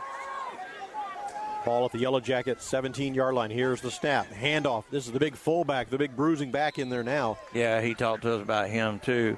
Pat Pittman, our great Bartow announcer, Stretch Armstrong ball. I agree with you, Pat. And then Coach Garth says we're sounding great, and we appreciate all of y'all very much listening. Guys, just a quick update. Well, I'll tell you after this play. 3rd down and 6 for the Bloodhounds. Here's the snap. They give it to Tarver again. The big running back, the big fullback, balls his way across the 5-yard line for a first down. Oh, he is big. So the question was raised. Coach G asked, it said, if I ask for an official measurement, why can't I get an official measurement? The official turned and looked at him and said, you're not calling the ball game. 1st and goal for the Bloodhounds. Ball right about the 6-yard line. Here's the snap, and it's going to be a quarterback keeper, and this is Edwards. He tries to bounce to the outside. Yellow Jackets are there to bring him down, and he's fumbled out of bounds. Edwards testing the speed of that Yellow Jacket defense, and the Jacket defense was equal to the task. He does pick up about 2 or 3, but it'll be 2nd and goal now. Yeah, once again, you got the big fullback just bullying it, and then you decide to pull it and run. 2nd and goal for Auburndale.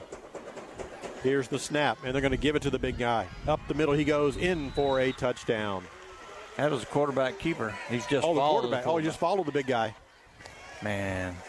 Touchdown, Auburndale. They lead now 13-0. 2:50 left here in the 3rd quarter.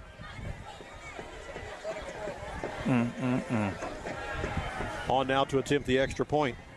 You can supercharge your next performance with super delicious, super nutritious, super organic smoothies. Located at 1620 North Broadway in Bartow next to Racetrack on US 98. Check them out, Super Organic Smoothies. The extra point is down, the kick is up, and it sails through. It is good. 14-0 is your score in favor of the Auburndale Bloodhounds. 2:50 left in the 3rd.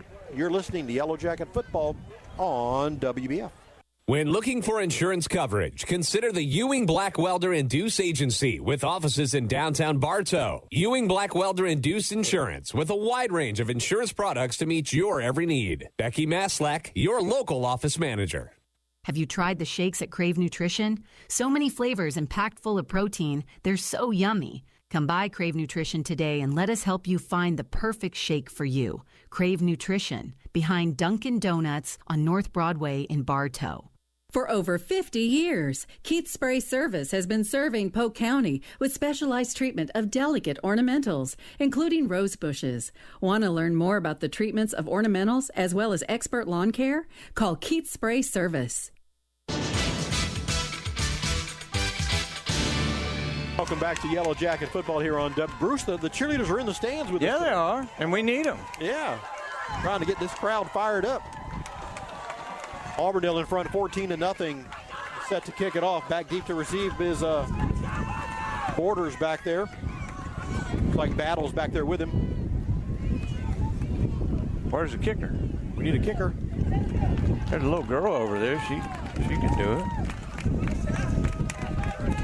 Speaking of young ladies, congratulations to Dunellen Tigers. The female kicker beat Lake Gibson on the final play of the game last week to throw Lake Gibson a loss. But how about that? Yeah, that was pretty cool, except it killed me in the that was your only loss, in the picks. And I tell you what, this should be a delay of game as well, guys. They don't see it that way, guys. They don't see it. Finally, the kicker's on the field. The ball is now teed up. I'm going with the cheerleaders. Yellow Jacket cheerleaders are running through the stands here. High-fiving everybody. Borders in battle, back deep to receive. Here's the kick. It's going to be taken inside the 5-yard line. That is Borders. Borders up the sideline. Still on his feet, pushing the pile forward, and finally, looks like about 10 Auburndale Bloodhounds shove him out of bounds. Yeah, about the 25 maybe? Yeah, and normally guys like that who don't know what they're doing, they're the ones that get so sensitive, and that's why he mouthed back to the coach. He cannot allow the coach to try to make him look bad, and he thinks that's what the coach is trying to do when the coach is legitimately asking for a measurement. There's an injured Bloodhound down on the field about the 42-yard line. While we have a quick timeout, let's see if we can put a smile on Mike's face. Winter Haven 29, Palm Beach Lakes 16. Mr. Ayers was the only one to choose the Blue Devils in that ball game. Oh, Bruce, you sitting down? I am now. Carrollwood Day 42, the Mulberry Panthers nothing. Boy, that's a shocker. We didn't even pick that game, did we? Yes, we did. Did we? Yeah, you took No, the team I didn't. down No, I south. didn't. You took Mulberry. No, I didn't take Mulberry on that one. Yeah, you did. Ponciana 18, the Haines City Hornets 8. Didn't you take Haines City on that one? No, I didn't. I took the points in. Mike, any scoreboard update from our reporter in at Fort Meade there? The last I had from Fort Meade was 7-7. That's the last I had. That's in the third quarter. That's what I have now with Victory Christian. That's a heck of a ball game. Have you had a Lakeland Christian score all year? No. Okay. Just checking. Yeah, you did. You had a Lakeland Christian score when Fort Meade played them. We kept you updated on that. Well, that was because of you and Elizabeth. I mean, that wasn't because of Jeff. Okay. All right. It was Go Prep or whatever. What is this website you're on? Max Prep. Max Prep. I was Go close. Prep. I was close. I got the prep part right. Injured player removed off the field. Here's the snap, and on 1st and 10, the Yellow Jackets, they do a little jet sweep action to Jacoby Terry, and Terry turns on the Jets. He's got a first down all the way to the 41-yard line, a pickup of about 17. Yeah, and I tell you what, if you can get number 4 the ball and give him just a little bit of space, he's going to make some good things happen. And we don't call him the blur for nothing, right? Right, and you need to really try and concentrate on getting them to him. Borders is another one that you'd like to see the ball in his hands, but got to start moving now. There ain't no toying around. 1st and 10 for the Yellow Jackets. The ball at their own 41-yard line. 2:15 left here in the third quarter. Bartow trails 14-0. Here's the snap, and they're going to give a handoff. And up the middle, that is going to be number 1, wasn't it? That 1 or 11? 11. That'll be Hall. Oh, my goodness, what is going on at Legion Field in Lake Wales? Seminole 29, the Lake Wales Highlanders 24 in the fourth quarter. Whoa. Well, there's still time. Lakeland in front of Booker T. Washington 17-0 at the half. Lake Region 14, Tenorock nothing. Oh, my gosh, guys, they're going to get Bartow for a formation. What? 5 yards against the Yellow Jackets. I didn't even see the flag. 1st and 15 now for Bartow. Here's the snap. Browse wants to throw, sets in the pocket. Now he'll scramble, throws downfield, wide open, and that is a battle. Oh, he dropped the ball. He dropped the ball. He tried to run with it. He knew he had a touchdown. He tried to run with it. Browse got hammered when he let that ball loose. And Battle, unfortunately, saw 6 points in his mind, but Oh, my gosh. Didn't make the catch. He was 2 steps behind the defenders. Yeah. 3rd Period. and 15 for the Yellow Jackets. Browse will send 2 receivers left, 2 receivers to the right. Now Terry will go in motion. Here's the snap. And they'll get it out to Terry, and it's off his fingertips. Incomplete. Guys, you got to recognize that when Terry went in motion and that defender goes with him all the way across the field, you got to know that. Even as a high school quarterback, you got to know that and know that kid's going to be right there. And Roush is a smart kid. He may not have seen the defender following, and I'll give him the benefit of the doubt because he is such a smart young man. But in those situations, man, you got to pull off that. 4th and 15 for the Yellow Jackets. That's going to send on the punt team for Bartow. And we have a delay of game against the Yellow Jackets. That'll back Bartow up, make it 4th and 20. Kicking into the wind. It was Garcia, the new punter, right? Yes. 14, Garcia. Yes. And Garcia will pop the fool out of you, but it's a little different when you got 8 guys coming at you and you're trying to catch a ball and punt it and don't have a lot of experience. Good snap, so. It's good. And a good kick. It's coming out of bounds. Nope. I think Auburn, no. Woo. I'd knock the snot out of him. He'd fall on that ball, and then I'd recover. It's what I'd do, right? I tell you what, it hit a Bartow player, so we got lucky on that one. Auburndale will take over 1st and 10 from their own 37-yard line. Auburndale in front, 14-0. 1:35 left here in the 3rd quarter. On a Friday night, make it 78 degrees now in Auburndale. You're listening to WWBF Bartow. Thanks for joining us for Yellow Jacket football tonight. Yeah, and it is a beautiful night, about a 15-mile-an-hour breeze at our back, and it is just beautiful. The lights are beautiful. Everything's beautiful. Here's the snap, handoff. Again, Auburndale just content to run the ball. They bounce it to the outside, trying to find some daylight. And the Jackets pursue.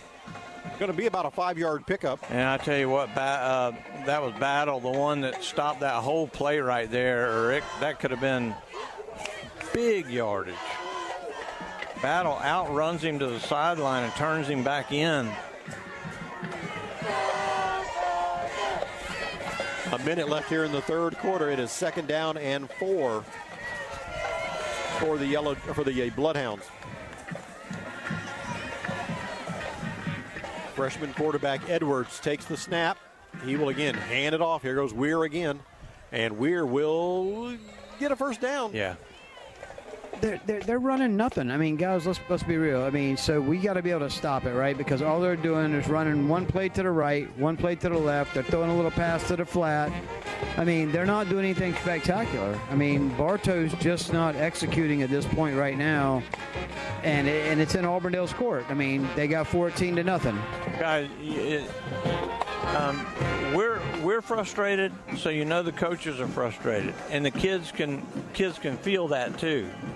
They're not stupid, so they're kind of a little frustrated as well. And 1st and 10 for the Hounds. Another handoff, another running play, and they're going to get about 3 or 4 on this one, make it 2nd down. Could be the last play of the quarter. Yeah, and I would not put this ball in the air again if I'm Auburndale. I keep it on the ground for the next 12 minutes and 7 seconds, 6 seconds, 5, 4, 3, 2, 1. And 3, 2, 1. That's the last play of the 3rd quarter. We're done with 3 here in Auburndale. The score, Auburndale 14, Bartow nothing. You're listening to Yellow Jacket Football on WBF. If you'd rather spend your weekends doing anything other than yard work, then call Evolve Contracting today at 863-537-7537 or visit evolveyourlawn.com. Remember, keep calm and evolve your lawn. Stop scrolling, stop searching. At Spath Jewelers, we have the sparkle that you're looking for. We help you craft the moment into a memory that they will keep forever. This is Emily at Spath Jewelers. We're your jewelry family. Spath Jewelers of Bartow and Valrico. Come see us. SR Wright & Company can help you at every stage of your financial future, from personal planning to insurance reviews, from business problem solving to deferred compensation plans. Steve Wright & Company on Avenue H, Southeast in Winter Haven.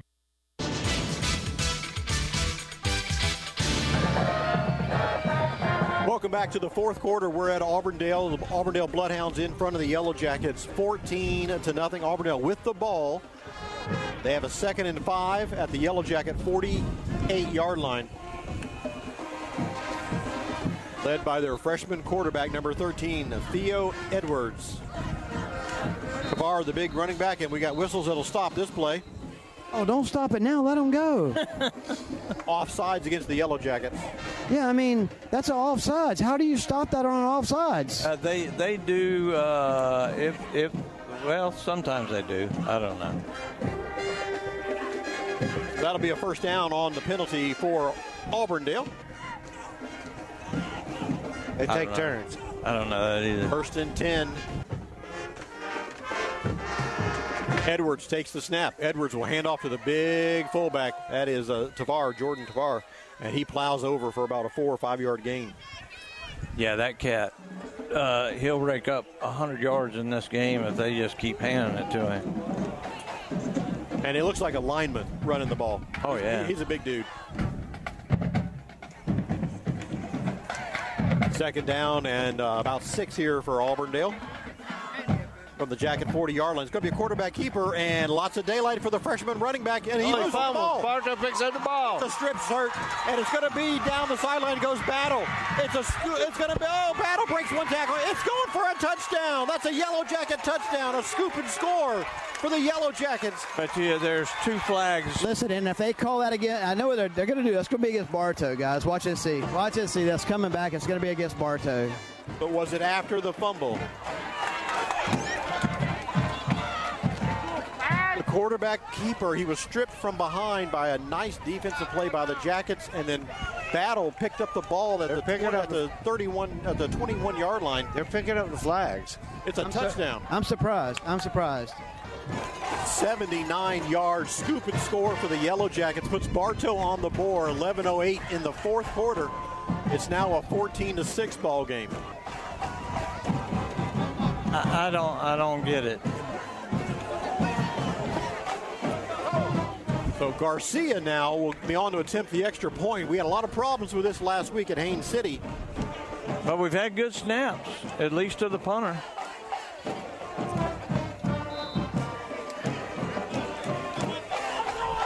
Rouse will hold. Here's the kick, and it's going to be blocked. And you can't do anything with a block kick in high school. That's just no play over. So 14-6. And Bruce, the strip happened right in front of us. Yes. And we got a clear shot of it. It was an excellent defensive play by the Yellow Jackets. Yeah, and it was perfect scoop and score. It bounced right up into his arm, so he didn't even need to break stride. And then when he gets down, he crosses midfield, gets down to about the 30-yard line. There's some pressure there, and he just cuts it back to the inside and heads towards the goalpost and outruns everybody for the touchdown. Beautiful job by Battle. 79 yards on the scoop and score puts Bartow on the board now. It's 14-6. Andy, I want you to visit Zest Bar and Grill in downtown Bartow for a great dining experience featuring an array of delectable dishes served by the friendly staff. In downtown Bartow, it's Zest Bar and Grill. You know, where they're kind of near the post office there. Yes, they are. Yeah. Have you been there? Oh, gosh, don't do it again. Garcia will now kick it off to Auburndale. Sails it down the field. Low line drive kick, taken to the 10-yard line.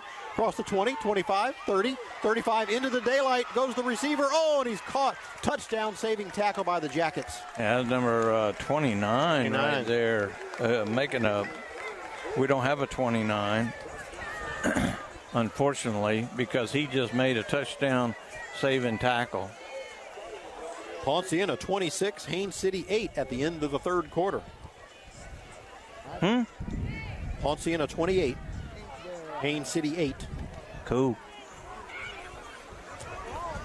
Lake Wales has recaptured the league over Seminole 36-29. That's fourth quarter too, isn't it? All righty, Bruce, here you go. I finally got you one. Hang on. 1st and 10 for the Auburndale Bloodhounds. Handoff again. The big back gets to the midfield stripe. It'll be 2nd down. Lakeland Christian, 35. George Jenkins, nothing. And that's how it should be. The Lakeland Dreadnoughts, 26. Booker T. Washington, 0. And Mike, Victory Christian, 10. Fort Meade, 7. Sounds right. 2nd down and 7 for the Bloodhounds. The ball resting at the midfield stripe.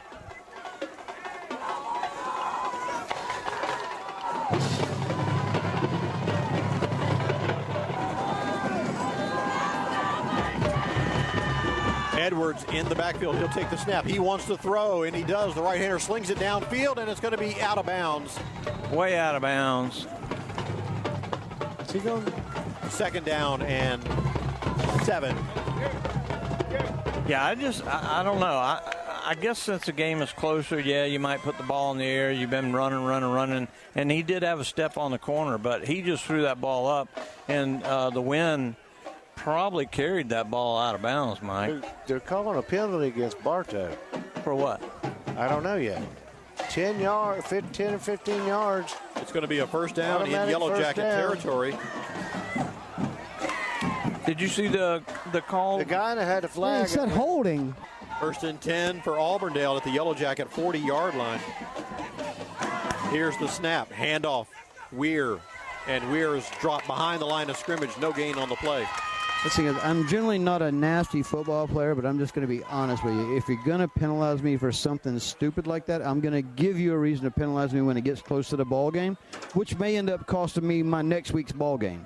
Yeah, but a lot of these kids can't afford a $300 fine, too. That's the biggest thing that comes along with it. Hey, I got half of it. You got it? You got the other half? I got you covered.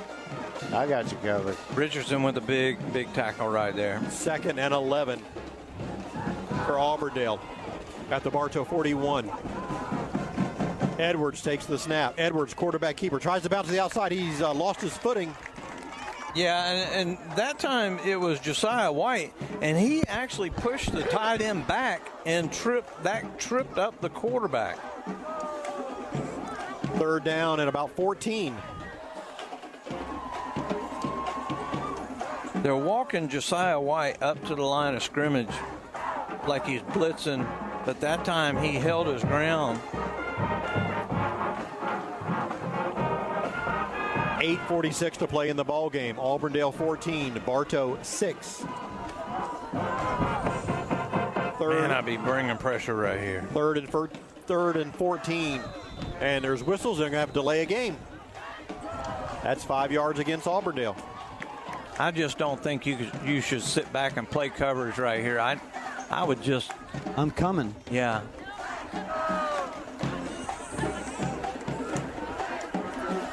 Garcia's coming back into the game at linebacker. They're putting some speed as opposed to bulk right here.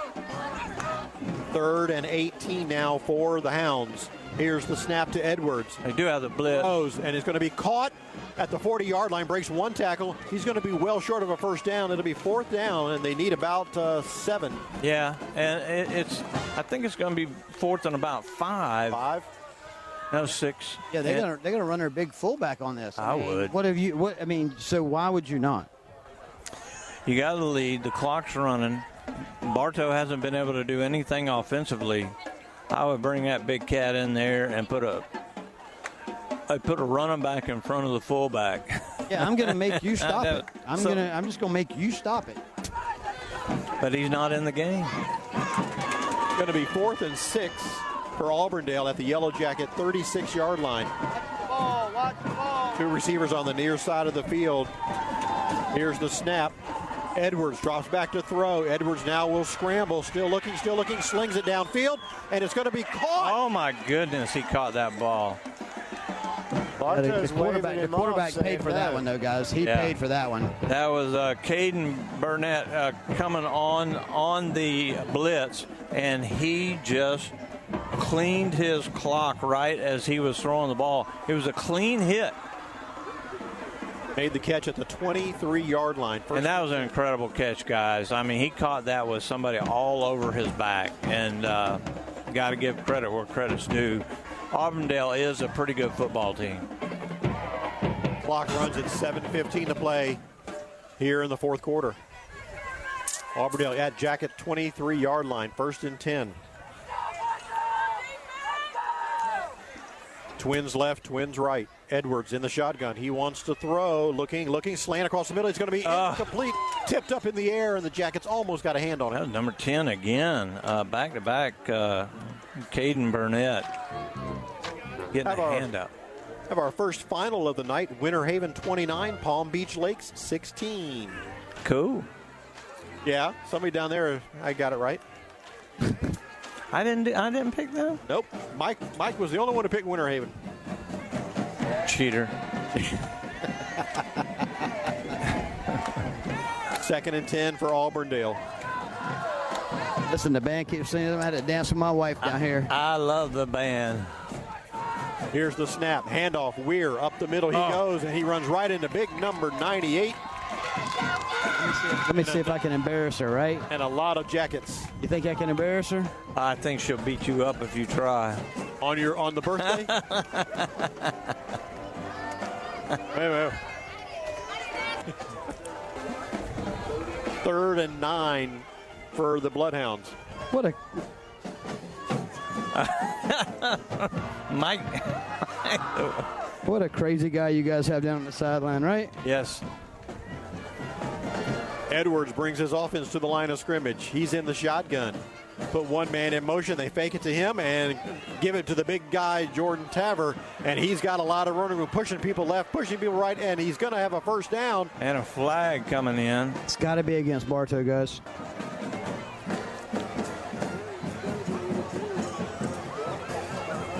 Got it all the way down to about the 8-yard line, but let's see what happened here. There's another flag. And another one. That one will be against Bartow. They're probably getting frustrated because they're, I would be. Yeah. 6:07 to play in the ball game. Auburndale in front, 14-6. They're going to spot the ball down now inside the 5-yard line. Did he even? He never made it a call. He never made a call. All right, here. He never made a call. Here he goes. He's looking at the press box, holding against the Yellow Jackets. Decline. Dead ball, unsportsmanlike against Bartow. And that was accepted. 1st and goal for the Auburndale Bloodhounds. Quarterback sneak, and it's caught in the backfield, thrown for a loss. I got another flag. And how can you get the defense for holding? now this was going against Auburndale, guys.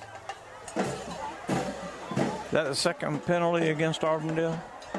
Well, they've had like a number of delay of games. But it's only a 5-yard penalty. What was it? Illegal shift, I think is what I could see. Yeah, but shouldn't an illegal shift should be called at the snap?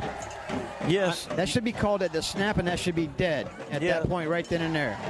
Timeout on the field for the mandatory water break. We'll take it with them. 5:58 left in the ball game. Auburndale 14, Bartow 6. You're listening to Yellow Jacket Football on WBF. I'm Taft Long, Finance Manager here at Thunder Chrysler Dodge Jeep Ram in Bartow. Let's not forget our transparent and fair pricing for all and never pay reconditioning fees or mystery dealer add-ons. Come in or call us today. Thunder Chrysler Dodge Jeep Ram. This is Jonathan Jester with Citrus Air Conditioners. Do you ever worry if you're getting the best service for your money? If you live in Bartow, you no longer have to worry. We will give you a second opinion for free on any AC work you're considering. Call 534-1171 or Google Citrus Air. What will it be? A loaded with flavor Philly cheesesteak or a fresh grilled chicken salad? Hungry for chicken wings or maybe a premium blend Angus burger? Whether dining in or taking out, your Bartow Beef O'Brady's in the Bartow Center South. Good food, good sports.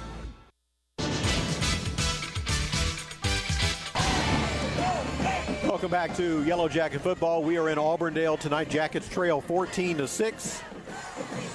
1, 2, 3, 4 coaches of the Yellow Jackets talking with the referee during that timeout, trying to get some explanations. And 1, 2, 3, all 4 of them were not happy with what they heard. It is 1st and goal for the Bloodhounds from the 7. Here's the snap. They give it to the big guy, Jordan Tavar. He crosses the 5. That time a beautiful job by Caleb Bell. He grabbed The best way to tackle a big guy is get him around the ankles. So they'll spot it just short of the 5. It'll be 2nd and goal for Auburndale.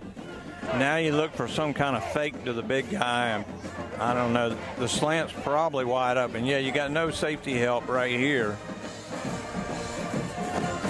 Tight end. Edwards got the ball, a little bobble, and yeah. He kind of messed up the timing, and he's going to be caught at the line of scrimmage. It'll be 3rd and goal. Man, he was crushed. I mean, that guy's been hit hard a lot tonight, and he's going to feel that in the morning, as a lot of our kids are as well. But, again, that was number 17, Caleb Bell, having a great game tonight. We're under 5 minutes to play in the ball game. 3rd and goal at the 5 for Auburndale.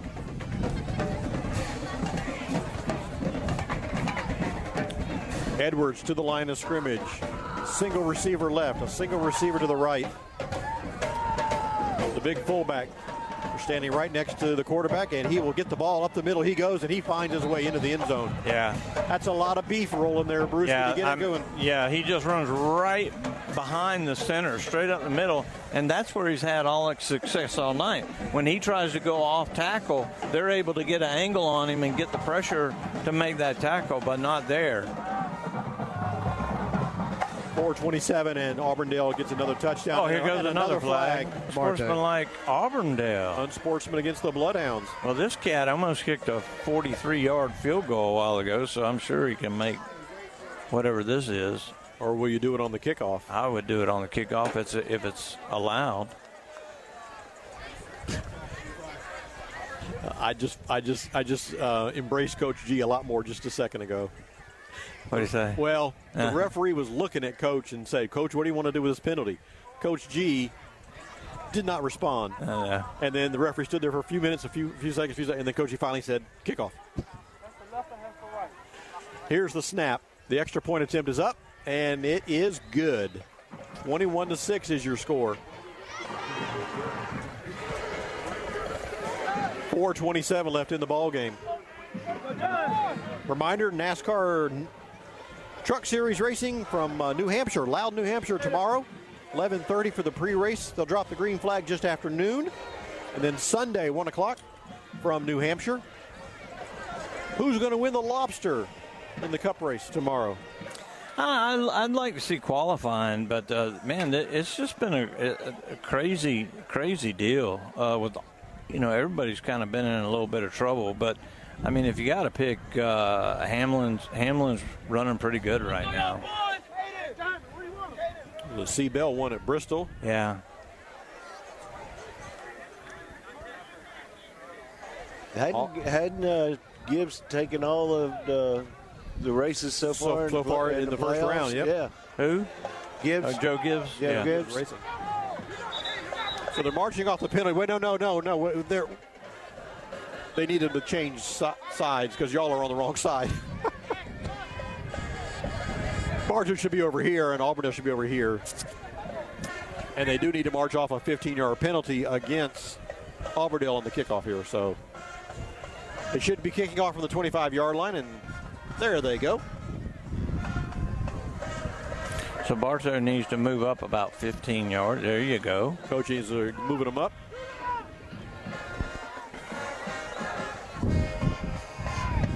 So Messiah Borders will drop back along with Callens as Auburndale is forced to kick off following the penalty from their own 25-yard line. Bartow trails 21-6.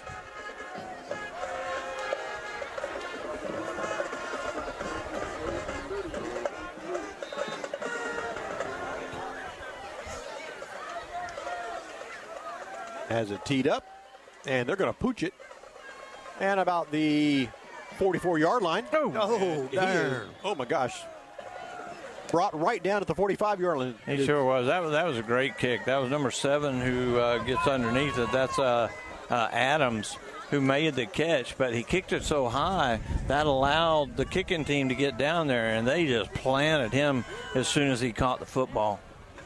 1st and 10 for the Jackets. at their own 46-yard line. 4:23 left in the ball game. Bartow trails 21-6. And Coach Laurie Jolliffe says, let's go toe. Jason Dubberly, they'll call a delay game on us, but not them. Yeah, I agree. They've called a lot of things on us and not them, but this has been horrific. 1st and 10 for Bartow. Empty backfield now. 5 receivers in the pattern. Here's the snap.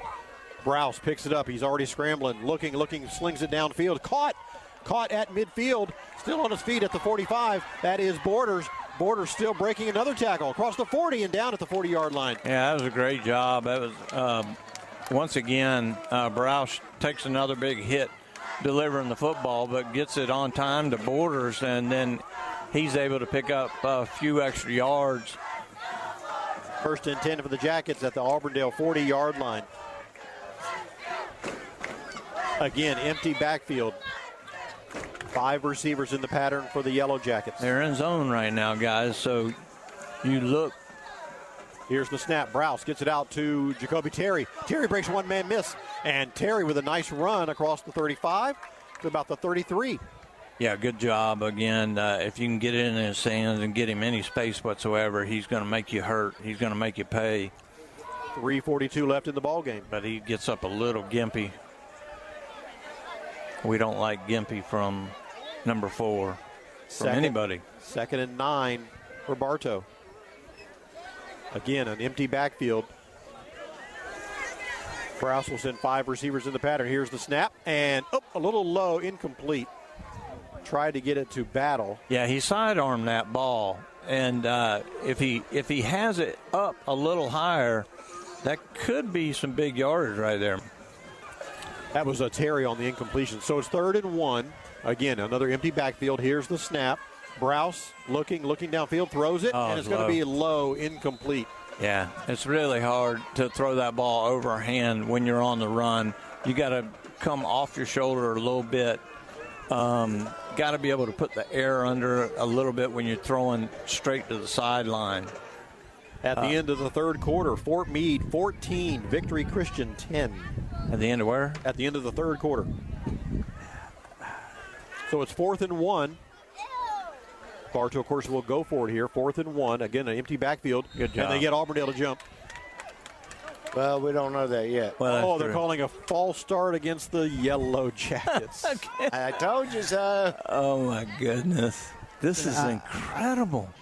4th and 6. Jacoby Terry with a reception. Jacoby Terry up the field, and did he get it? Close. It's close. Jacoby Terry with a nice run. Okay, that's a first down. Bartow first down.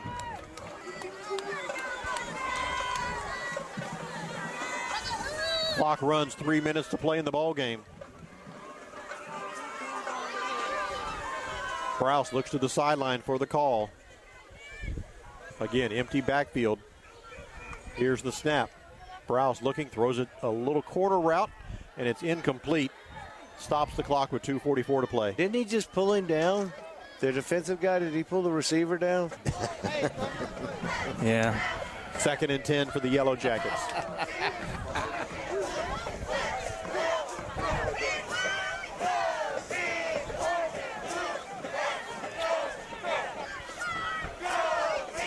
Ponciana now leading Haines City 26-14 in the 4th quarter. And Lakeland all over Booker T. Washington 31-0. Here's the snap to Browse on 2nd and 10. He avoids one, loses the ball. It's a fumble, and it's picked up by Auburndale. And they will sprint it to the end zone for a touchdown. And Browse is still down. The ball picked about the 45-yard line. And Browse gets to his feet, and he'll walk they called a flag on him. Slowly to the sideline. There's a flag in the end zone. Browse trying to make something happen and had the ball up ready to throw, and he was hit, and the ball just popped out of his hand. Yeah, you can't blame him on that. He did everything in his power to try to get rid of the ball and just got nailed right as he's about to deliver the ball, and can't put that on number 9, guys. 2:28 to play in the ball game. It's now 27-6. On to attempt the extra point.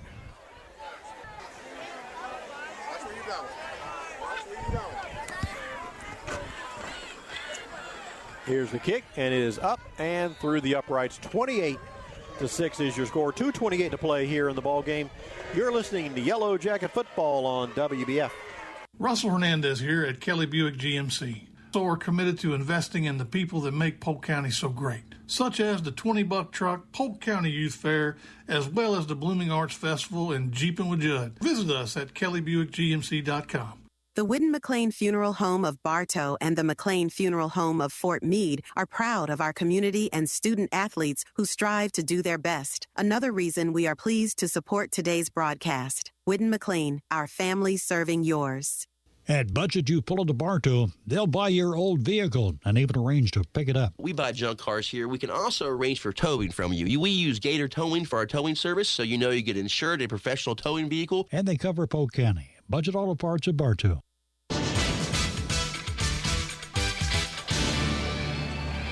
Welcome back to Bruce Canova Stadium here on the campus of Auburndale High School. The Bloodhounds lead the Yellow Jackets 28-6. 2:28 to play here in the ball game. Auburndale will now kick off following 6 points on the little scoop and score on the fumble. Auburndale will be kicking off from their own 25-yard line again due to the unsportsmanlike call in the end zone on a celebration.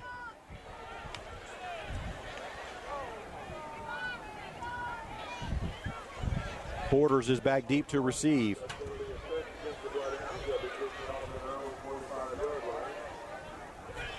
Probably going to do this little pooch again, guys. I'd walk number 7 up a little further. Yeah, he's in the pooch mood. Yeah, Borders is kind of creeping up, and that's exactly what they do. And it's going to be taken on the run at the 48-yard line. Breaks one tackle into Bloodhound territory. And Bartow first and 10 at the 47. That's LaDarian Adams, again, coming up with the football, number 7.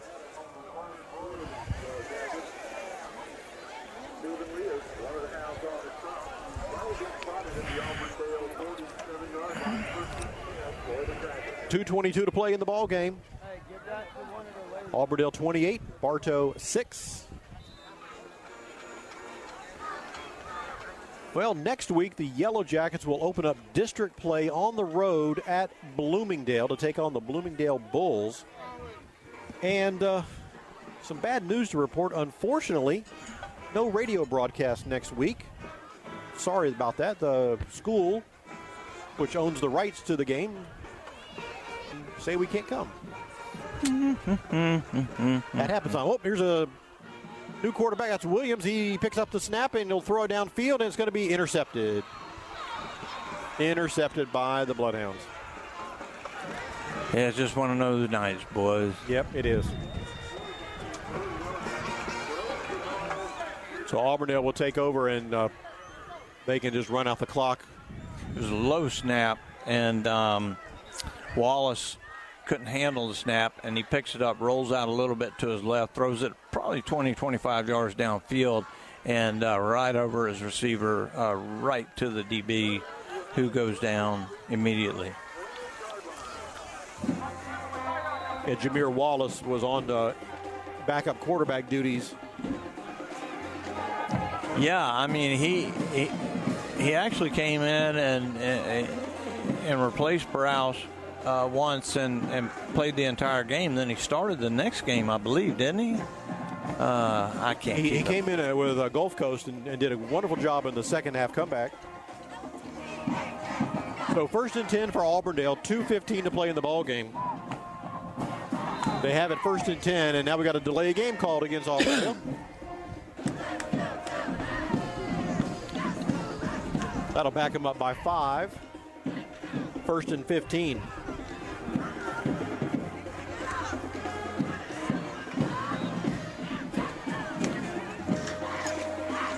Quarterback is the freshman. Wears number 13, Theo Edwards. He takes the snap. He'll give it to Weir again. Weir, who's done the bulk of the running tonight. 2 hands on the ball. Picks up about 2. Yeah, these kids they're still playing right now, and there's no quitting these kids, and you got to give them credit for that. That's a lot of that has to do that they have bought into Coach G's system, And it's a lot of kids would have laid down by now, and they're not. Clock runs with 1:35 to play. Second down and 13. Here's the snap. Handoff up the middle. The big bruising back. And he falls forward. Gets back to the original line of scrimmage. It'll be third and about 10. Okay, this guy loses his helmet, right? And the only way he loses his helmet if that other kid gets his hands on his helmet or on his face mask. And that was Adams who lost his hat. Yeah, and no call. I mean, there's nothing to do over here except for the offensive guy to put his hand in the face or on the face mask of the defensive back. So it's 3rd and 9. The clock runs with 50 seconds left in the game. And we're going to have whistles here. Hey, you're welcome, man. We were the power company tonight. Yes. Got Bartow guys doing the filming and stuff where they didn't have to go plug in. So it's a 5-yard penalty against Auburndale. Stops the clock is running 38 seconds. 3rd and 15. I'm not snapping this ball until now I'll snap it. There they go. The handoff. Weir bounces it to the outside. He wants to stay in bounds, and he does. Gets about to the 30-yard line. 18 seconds left, and they do not have to snap it again. That's going to be the ball game. I would line this up and be done. And Bartow will call a timeout. I thought I heard a whistle. No, I wouldn't do that. 3-2, the clock keeps running, and that's the ball game. Final score, the Auburndale Bloodhounds 28 and the Bartow Yellow Jackets 6. Back to wrap things up. You're listening to Yellow Jacket Football on WBF. I'm Taft Long, Finance Manager here at Thunder Chrysler Dodge Jeep Ram in Bartow. Let's not forget our transparent and fair pricing for all and never pay reconditioning fees or mystery dealer add-ons. Come in or call us today. Thunder Chrysler Dodge Jeep Ram. Welcome back to Bruce Canova Stadium tonight. The Auburndale Bloodhounds go to 3-1 on the year. They defeat the Bartow Yellow Jackets 28-6. Take care, babe. The Jackets drop to 2-3 on the year. As the teams do the lineups, the handshaking here at midfield. Bruce, we've played some exciting games over here at Auburndale. We've had some nail biters. We've had some overtime games. This one was not pretty on any part of any aspect for both teams, I think. Yeah, it right from almost the get-go, there was just a feeling out there that things weren't going good, and nothing towards the kids. I think the best thing I can say is that the kids didn't stop playing. They gave a great effort, and just got to pack this one up and get ready for Bloomingdale. 28-6 is your final score, and we had some other finals to report before we leave the air tonight. Winter Haven gets a big win tonight. They defeated Palm Beach Lakes. The Rams, Winter Haven with a winner tonight for that one. Last we heard, Fort Meade was in front of Victory Christian, so good luck to the Miners as we try to run down the scoreboard here real quick for you. Ponciana 34, Haines City 15. East Ridge leading Ridge Community 35-7. Lakeland a winner tonight, at least 30. Well, they're still playing 37-0 in Miami. Lake Region 26, Tenorock 6. And Lakeland Christian 35, George Jenkins 7. Carrollwood Day over Mulberry 42-0. Lake Wales leading Seminole 38-29. That's actually a final now. Highlanders win 38-29. The Winter Haven score, Winter Haven 29, Palm Beach Lakes 16 was the final. Those are some of the finals we have. Our score here, Auburndale 28, Bartow 6. Coach is meeting with his team. I just dropped my book. Why did you have that book? It had the lineups and the rosters and everything. Keeps the stats and everything in there. Okay. You're just carrying it like you were a college professor or something like that. I was trying to look smart. Yeah. Well, you are smart. Coach G meeting with his team, and we're just kind of lingering to see if he wants to talk to us on the radio. Mike, I tell you what, you want to... Go ahead, Jeff. I was going to say, you want to just let Coach have his time tonight? Yeah, we can. We'll go ahead and wrap it up. That's fine. And we'll let Coach have it tonight. But yeah, I mean, so listen, we faced a lot of obstacles tonight, right? Not only on the field but off the field. Just kind of listening a little bit of what Coach G said tonight. Said, hey, he challenged them once again, and I know what happens when Coach G challenged them. We see it. Once he puts that challenge on the table, those guys, they come out and they perform. So his ultimate challenge to them was tonight, he said, listen, who wants to play Bartow football? You want to play Bartow football? Show up to practice on Monday. We're going to find out if you want to play Bartow football. He said, I don't care if we have to run all practice. Very good. He said, it's all about Bartow football. If you want to play Bartow football, show up. If you don't want to play football, don't come. But when you don't come, turn all your stuff in. That's just how it's going to be. Yeah, it's a big deal to have that sticker on your helmet, and it means a lot, and it's meant a lot for almost 50 years for me, and so I go right along with that. Yeah. Mike, I wish we had a better celebration for Elizabeth's birthday tonight, but I know you're going to have you two are going to have fun tomorrow, celebrating her birthday tomorrow. So absolutely, happy birthday to Elizabeth. So tomorrow I'm taking her to Orlando. Yes, we're going to go to Cirque du Soleil Dawn of Life, the show Dawn of Life. And we're going to do some dinner somewhere. So well, I hope you all have a wonderful day tomorrow. We will. Happy birthday to Miss Elizabeth. Thank you, guys. Couldn't do it without you guys. Appreciate that. Want to thank Auburndale High School for their assistance in the broadcast tonight. Final score 28-6 for Mike and Elizabeth Ayers, Bruce and Andy Edmond. I'm Jeff Thornburg, our studio producer Tom back at the station. Again, final score Auburndale 28, Bartow 6. Good night, everybody. Tonight's Bartow Yellow Jacket football game was brought to you by the community support of our WBF Sports Boosters, Kelly Buick GMC of Bartow, Citrus Air Conditioners serving Bartow and Lakeland, Bartow's Budget You Pull It Auto Parts on Highway 60, Spath Jewelers in Bartow and Valrico, and Crave Nutrition in Bartow. Yellow Jacket football is also sponsored by Whidden McLean Funeral Home in Bartow and Fort Meade, Ewing Black Welder and Deuce Insurance of Lakeland, Beef O'Brady's Sports Pub in the Bartow Center South, and Evolve Professional Landscape Management. Tonight's game was also brought to you by 360 Perspective Partners of Lakeland, specialized landscape treatments from Keith's Spray Service of Bartow, certified public accountants SR Wright & Company of Winter Haven, and Thunder Chrysler Dodge Jeep Ram of Bartow. For game schedules and archived broadcasts, please visit our website at wwbf.com or subscribe to our podcast, WBF Sports, on your favorite podcast service. Plus, you can follow us on social media. Bartow Yellow Jacket Football is a special presentation of WBF Sports.